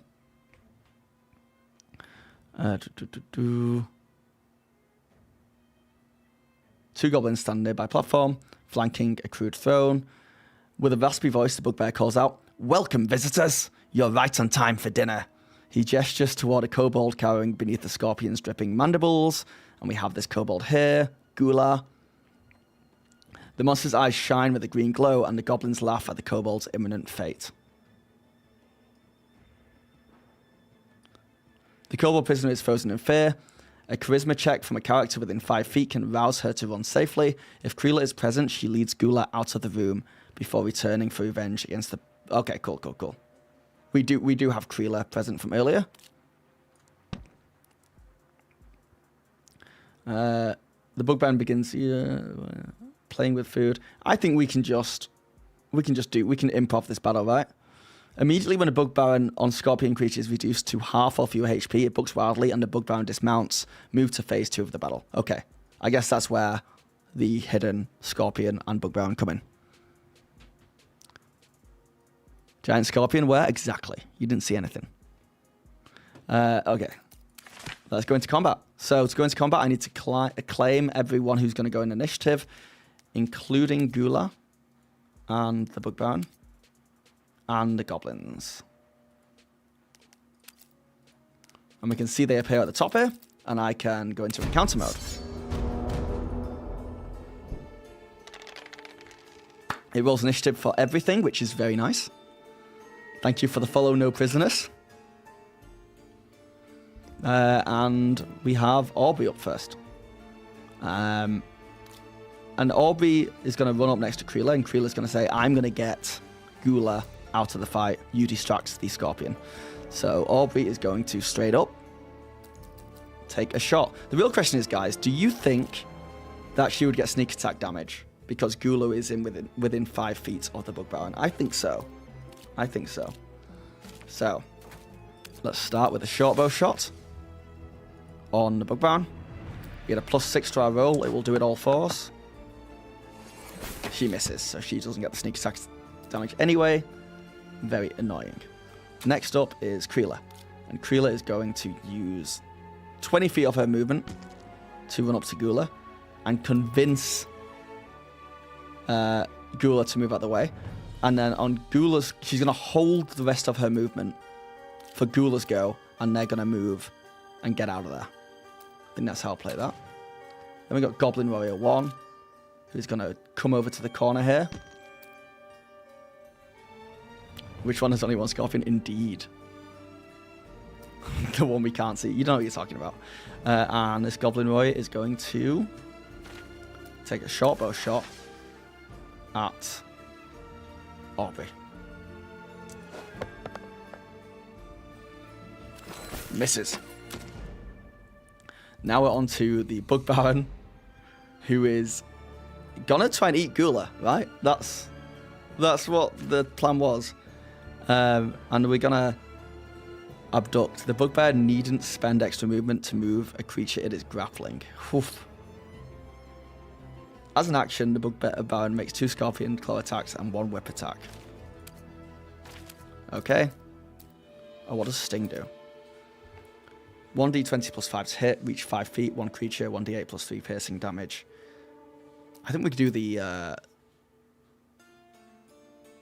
2 claw attacks and 1 whip attack, right?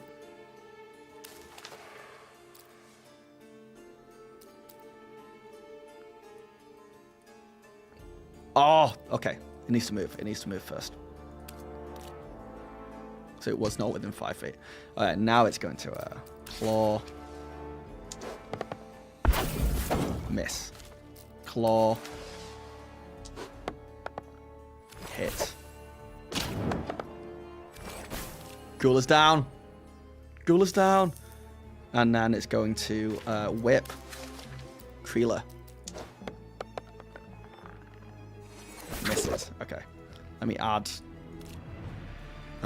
unconscious to the Gula. Oof. And then we go on to goddamn Krug. Krug can run all the way into this bad boy. And he can get in his face. And then we can see if he gets disadvantage on the longsword's attack again. Oh, he needs to get closer. Hold on.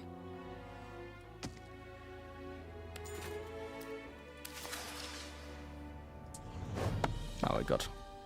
Hit. For 8 damage. More than double HP was done. Is that an insta-kill? I leave that up to you, chat.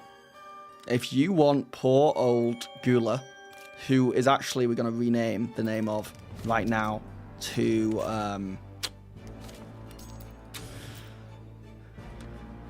Danny. If you want Danny to be dead outright, we can do that.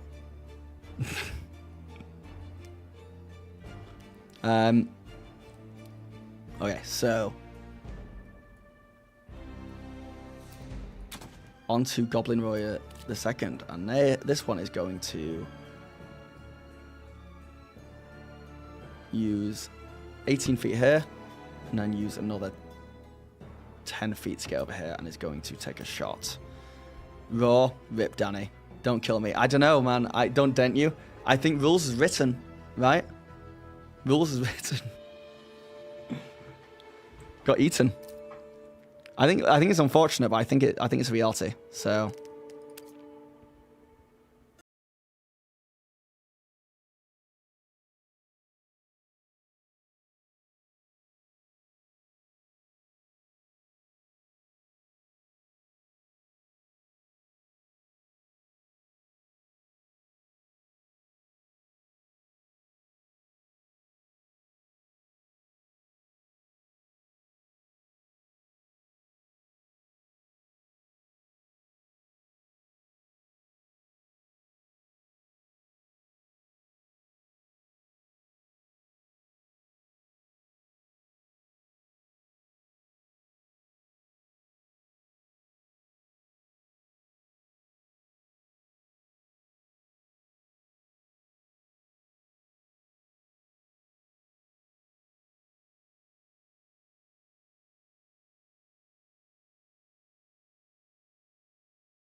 Still standing.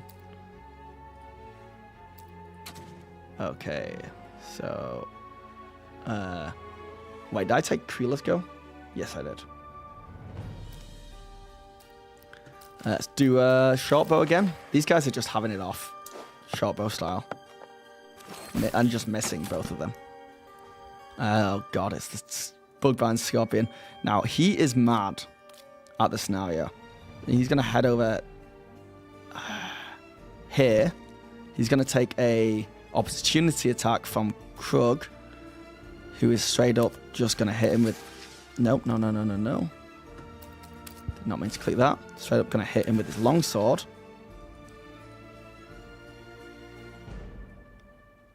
No. I'm hitting the wrong person. That's kind of annoying that, I guess before he moves, we have to do the opportunity attack, which it kind of makes sense.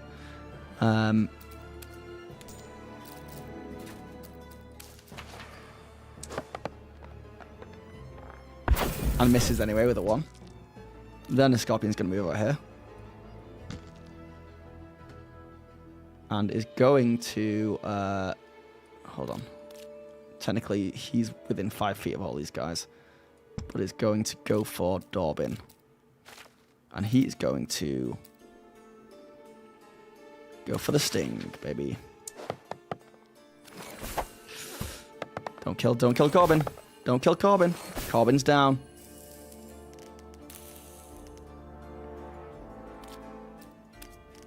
Corbin is unconscious and dying.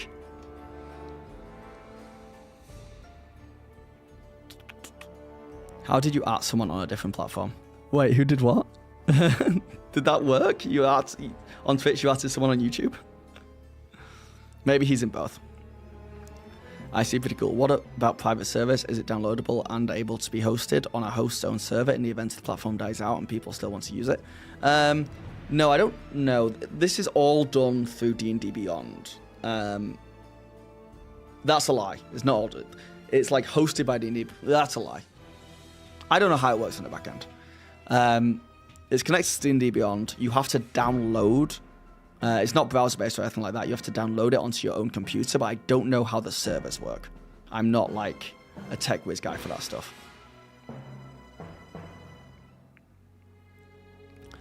Okay, so Dorbin is down and doing death saving throws, which brings us back to Krug, who's going to get stuck in again. And is going to longsword you. And miss. Oh no, guys, it's not looking good. Dorbin is rolling his first death saving throw, which is just a straight roll, d20. Dorbin takes 2 death save failures, or death failures, if you will. Not good for Dorbin. Miri is going to, without leaving the 5 feet, is going to move around here and is going to straight up Burning Hands again.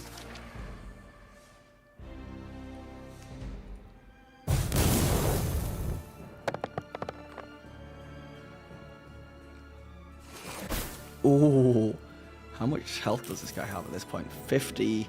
So when he gets to about 43, we have to like move on to the next phase of battle.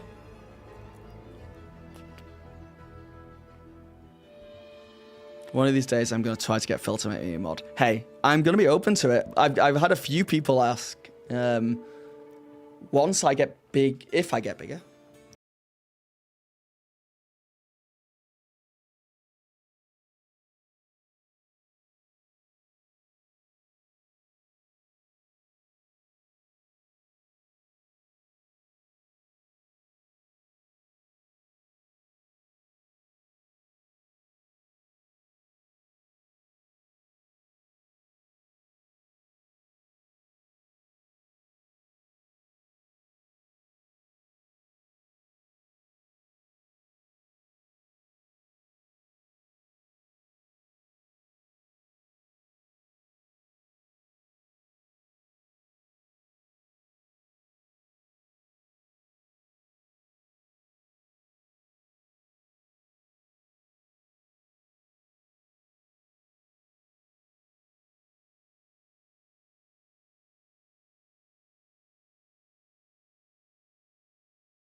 I just want a Thunder Wave, yo.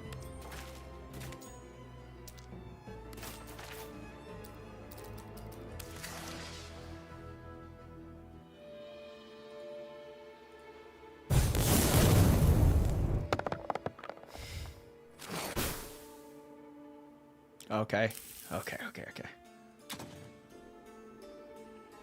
Thunder Wave anyway, it's the only hope. I think she needs to reposition first. Speaking of repositioning, let's get you over here. Oh, she's got luck.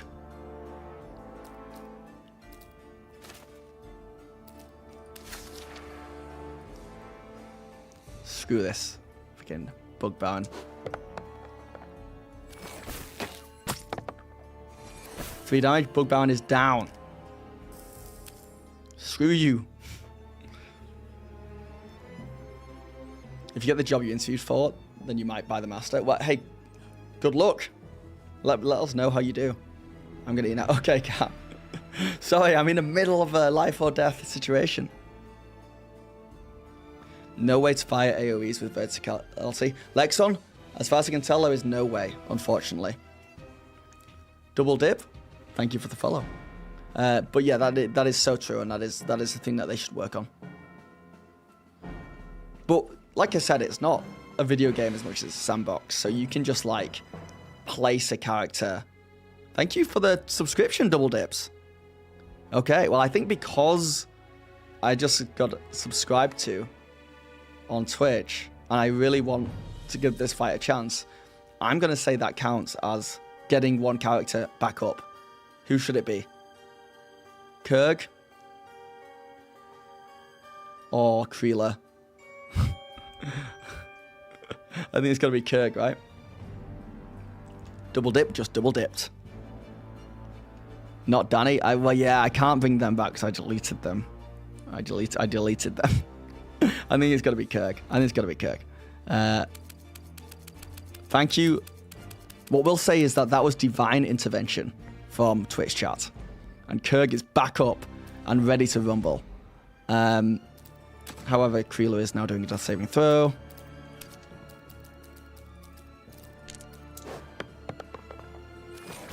And fails. I think she's got one more left. Oh god. Kurg could go down straight away again. There's a chance. Because now it is the Scorpion's turn. And the Scorpion does not like Kurg.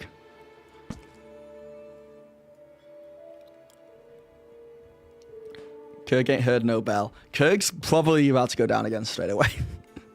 2 claws and a sting for old Kurgy boy. Okay, 1 damage. He can take that. Oh, 1 plus 4. Okay. Claw attack again. Hit. Okay. And then the sting attack. This is wild. This is wildly difficult. Why is your AC so low, bro? Why so many dice there? Kurg is down. Kurg is doing death saving throws again. But that might have been enough to keep us going here.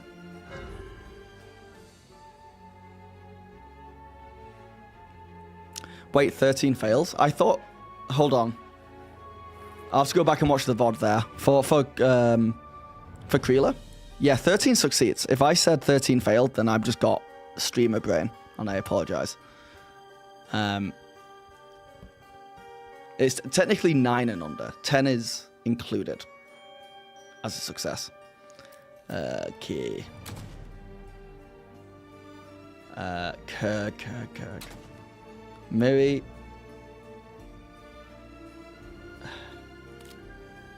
You guys have to forgive me for obviously cheating with these spell slots. But your girl wants to use Thunder Blast, whatever it's called. Thunder Wave. And she's going to do it.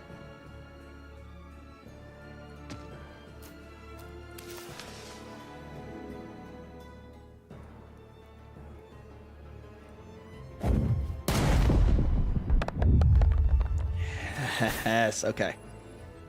Only 6 damage. Aubrey, get in there. Short bow.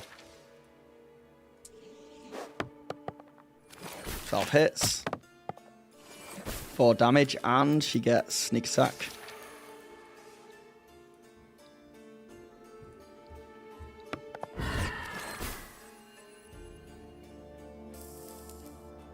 Okay. Kreela is going to do another death saving throw. But honestly, I've forgotten what I said last time. I don't know what she's on. If anyone knows what her death save throw is on, let me know. If she wants to use the Pikachu move, then I think she should be allowed. I agree. I agree. Yeah, you said it failed. Okay, so she's got 2 successes then.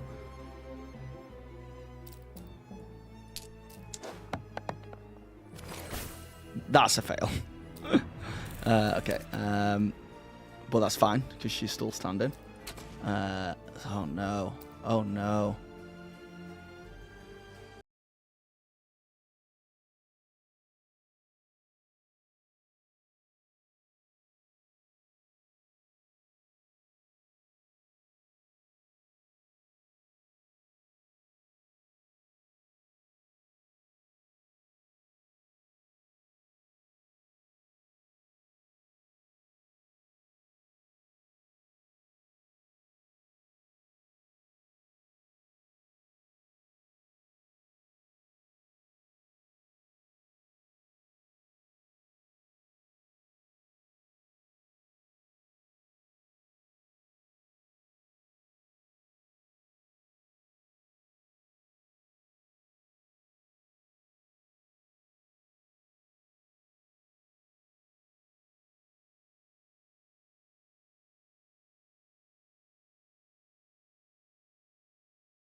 $17.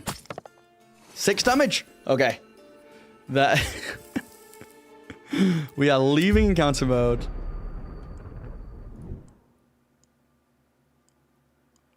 And we are freaking walking away from this. That was literally me just being a DM playing by myself, and it legitimately stressed me out.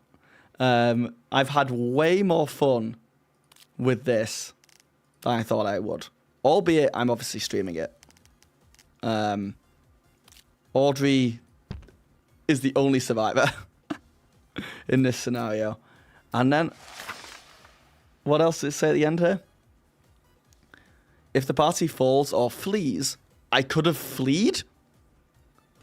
Didn't even occur to me.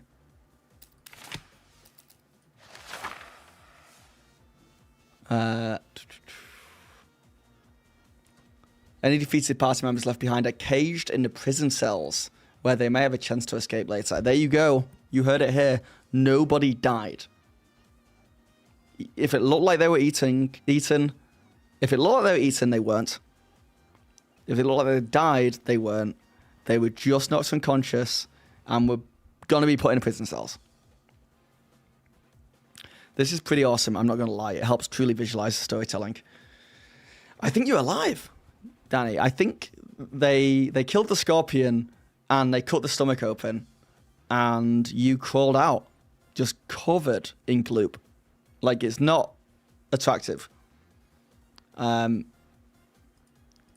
is like no longer attracted to you, which is crazy. No, not while you're covered in gloop, bro. Danny, do an exclamation mark roll for me, and let's see how well this seduction happened.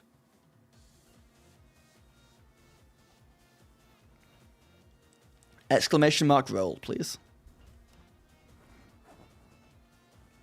Roll a 15. Okay. Okay. You got a 15, and notoriously, you're very charismatic. So there's like a +4 there. So I think you do actually, you don't succeed in seducing Creela, but you do manage to not totally, like, put her off you forever. So there's still a chance. There's still a chance. You saved it, which is very impressive.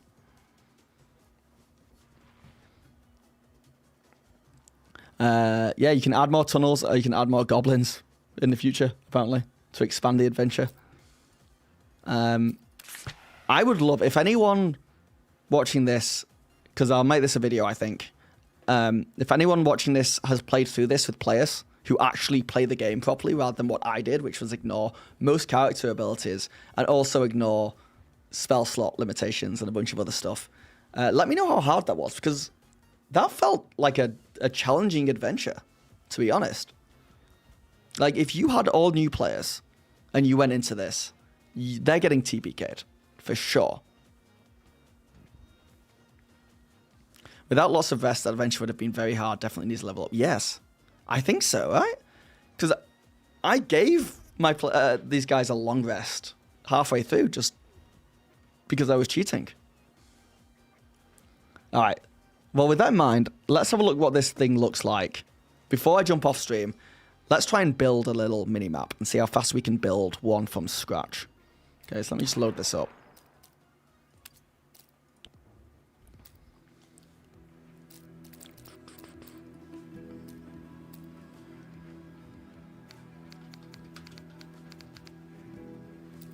So create. I'm going to choose it's giving me an option here. I'm going to choose an empty table.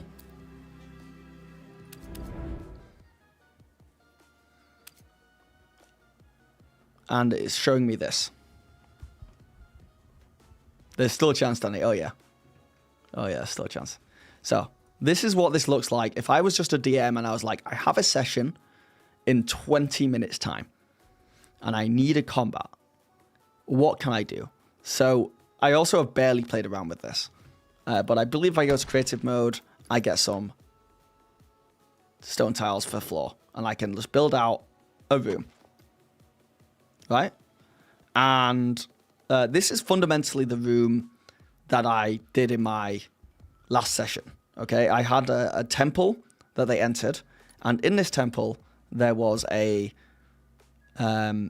ritual circle where they were summoning Tiamat fundamentally over here. So is there a way that I can find some kind of marker for some kind of summoning circle? There's a lot of options, to be honest.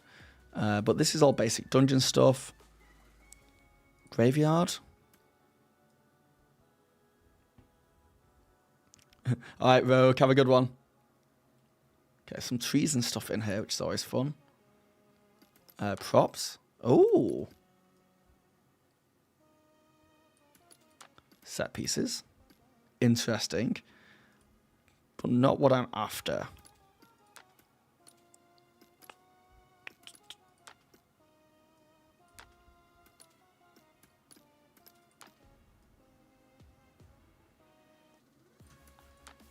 Alright, since there's nothing specific for some kind of ritual magic circle, I think we can just say that this is where Tiamat is being resurrected. So, let's leave that there. And now,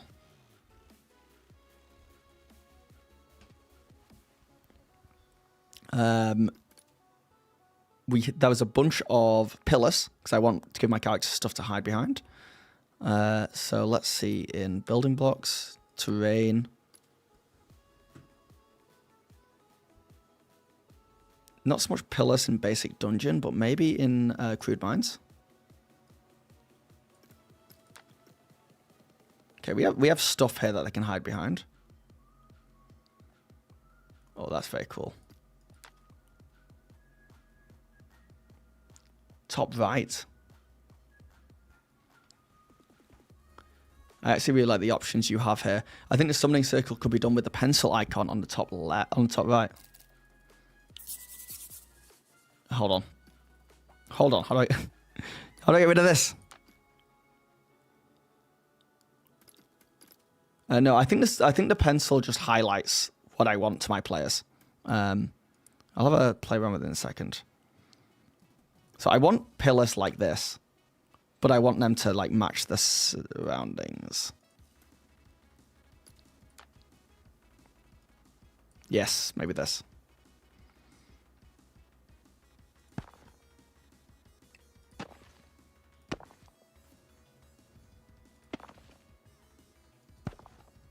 Okay.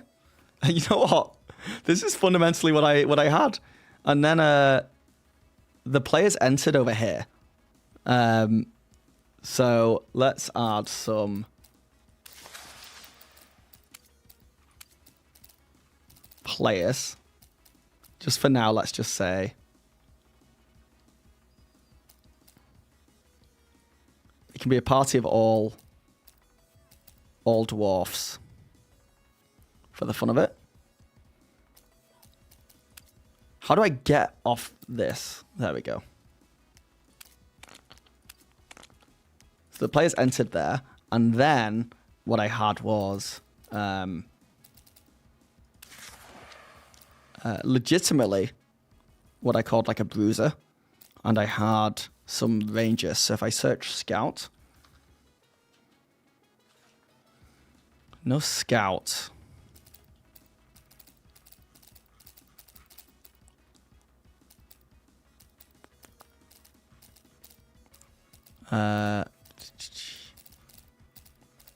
What else is in here? Orc Fighter is very cool.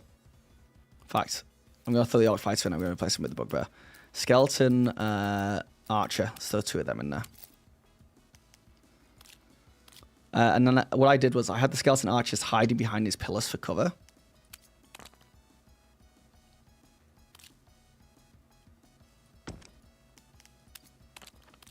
This Bug Baron can go away. And this Orc Fighter was like right here and would get stuck in their face. I've made the distance a bit too long. It was much closer together, but this is fundamentally what it is. And then over here, I had the ritual happening and Tiamat's heads coming out, which I don't know how I could do here, to be honest. But I just used like minis of like serpents. And I also had... looking for some mages. Some evil-looking mages.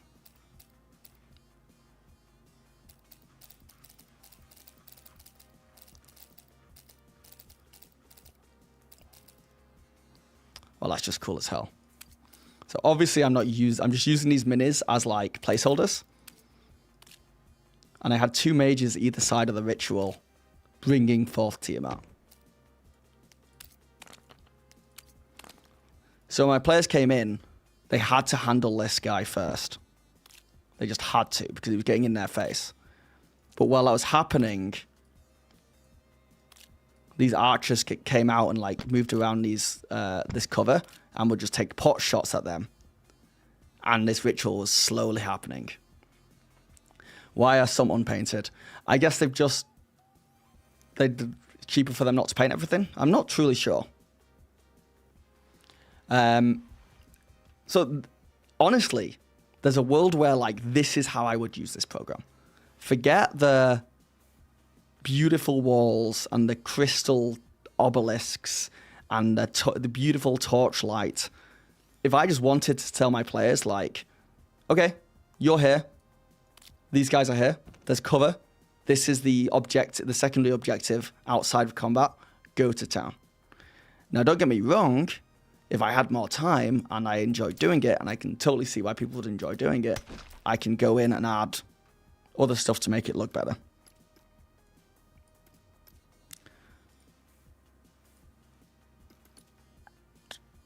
For example,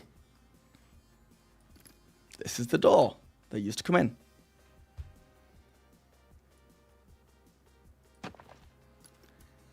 And basic walls.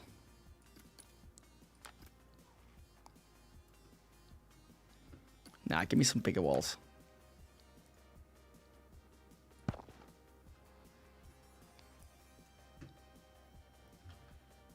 And I can rotate it pretty easily.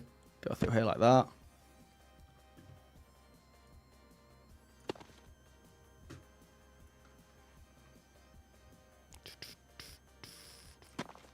Perfect. And once again, there may be faster and easier way to do this. This is like me being a noob. It's kind of, I mean, I guess I could change the terrain and stuff, but it does kind of blend into one, right? Is there a light system too? Let's find out how to do some lighting. Props.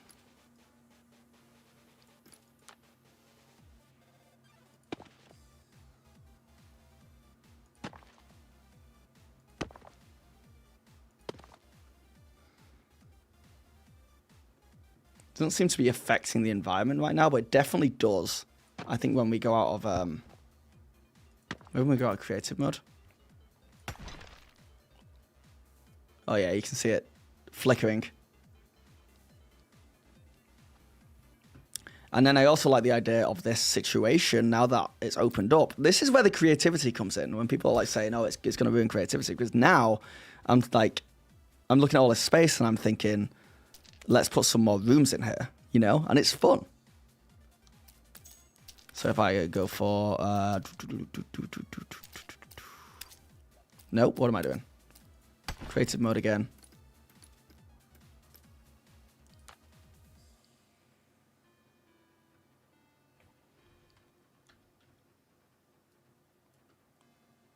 I kind of want to try and make it symmetrical my best. I'll try my hardest to make it symmetrical, but we'll see. But yeah, I can throw walls going all the way down here. Oh, it's not symmetrical. Oh well, we'll live with it.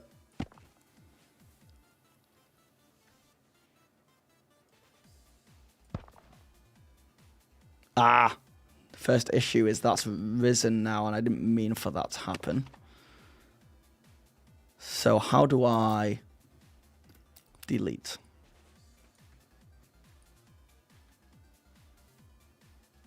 Okay.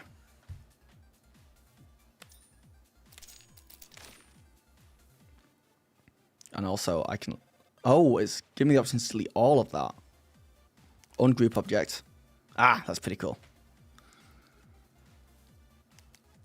Okay, I can get bored with that. And that way we can have more like rooms to play around with and even more cover for them.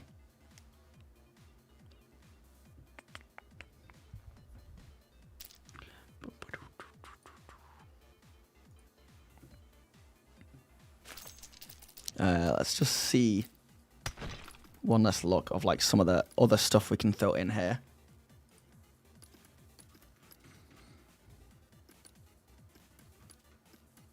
Set pieces. Oh, okay. So outside this dungeon, we can just have a creepy town type vibe.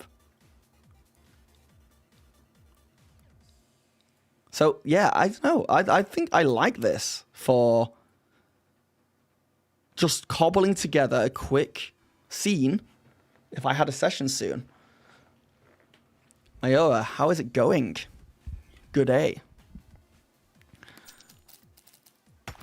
I'm just playing around with this. What is, throw a well down? Like, it's cute.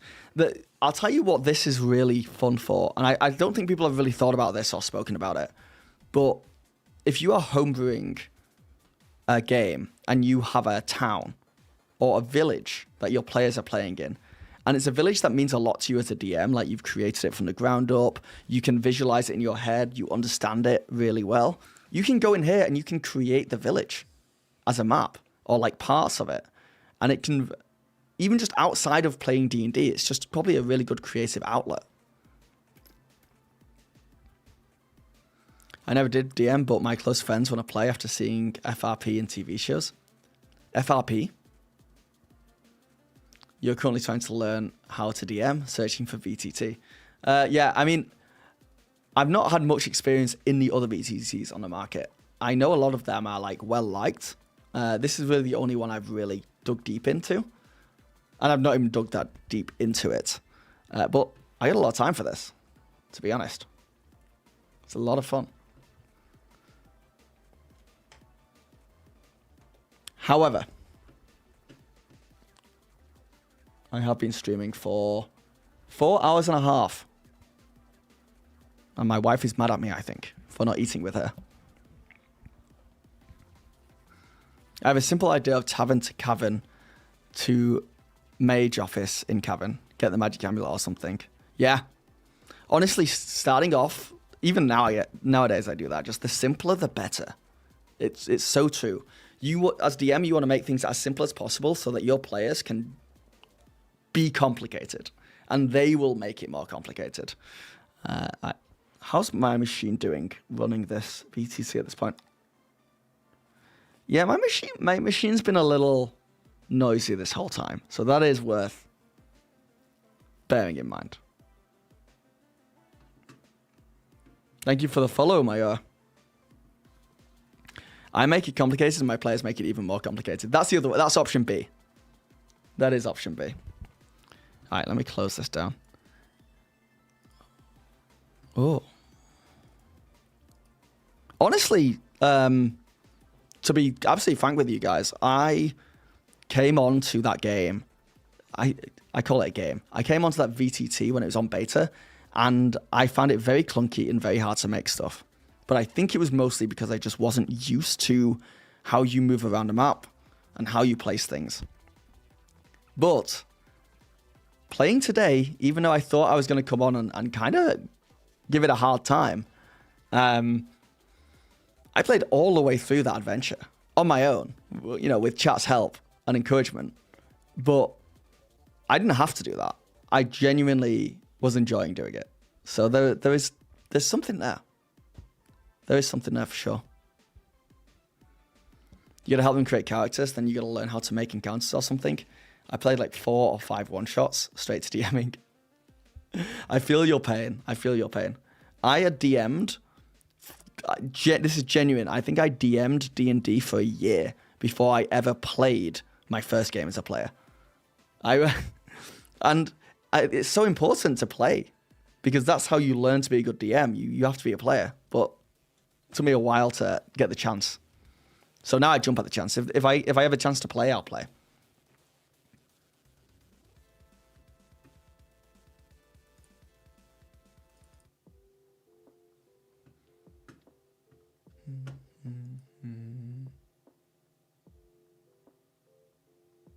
All right. You were a forever DM until recently. Are you still DMing or are you just a player now? Playing's overrated. I do like DMing. That's the issue. That is the issue. Even though it can be stressful and annoying sometimes and time consuming, I find DMing very fulfilling. How are you meant to paint all the minis? Print them. Yeah. What's that in relation to, Ildo? Spend your money on books. Oh, just what, as a DM, that's what you need to do. Helping your wagon quest might be easier. If it's your first time DMing, Mayo, honestly, just, yeah, go really simple. I want to load up a high-level caster and see what all the spell animations look like. Yeah, let me know. Let me know if it destroys your computer on there.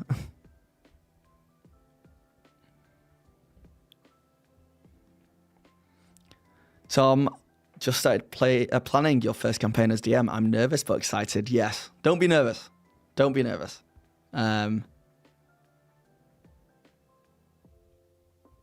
Is that Sonic in the background? It is.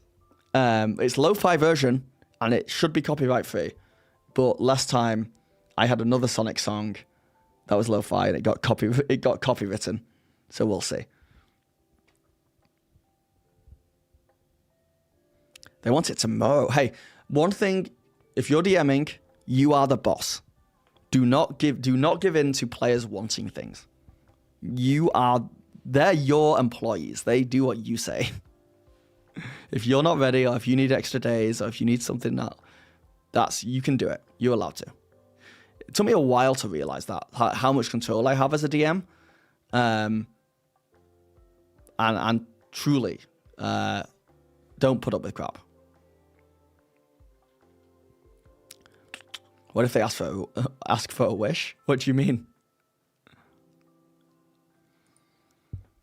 one of your friends coming from fire. Well, if there's time limitations with that kind of stuff, obviously, do your best, but just don't let it negatively affect you or stress you out in any major way. I yelled at my player at only 5th session already. Holy. I've never got to yell. I've never got to the yelling point, thank God, but I'm sure every DM does eventually.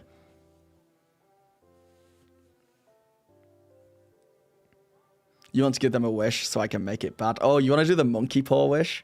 Where they think they're asking for something good and there's always like dark consequences. I like that.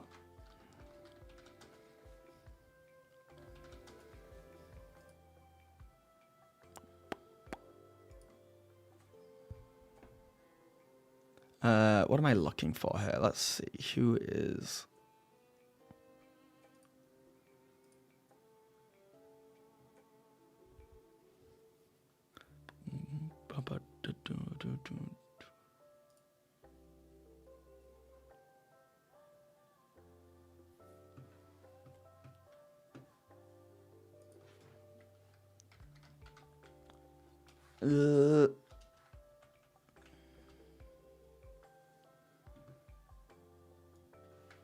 Alright guys, so if you guys stick around for a little bit longer, I am going to jump off, but I'm going to raid someone if you're on Twitch. Or if you're on YouTube and you want to be awesome, head over to Twitch for a second. We'll raid Ghostfire Official, who are doing a D&D podcast right now, which I really like. And it would be nice to go over and say hi and make an impact with a bunch of people. And you just jump in, say hi, see what they're all about. They're cool. I promise. But yeah, I am going to end the stream. Thank you for a great one. It's been a lot of fun. And maybe I'll stream tomorrow. And if I don't, I will be away for a few weeks. So have a good one. But I'll try and jump on tomorrow. Thank you for the follow, Dex.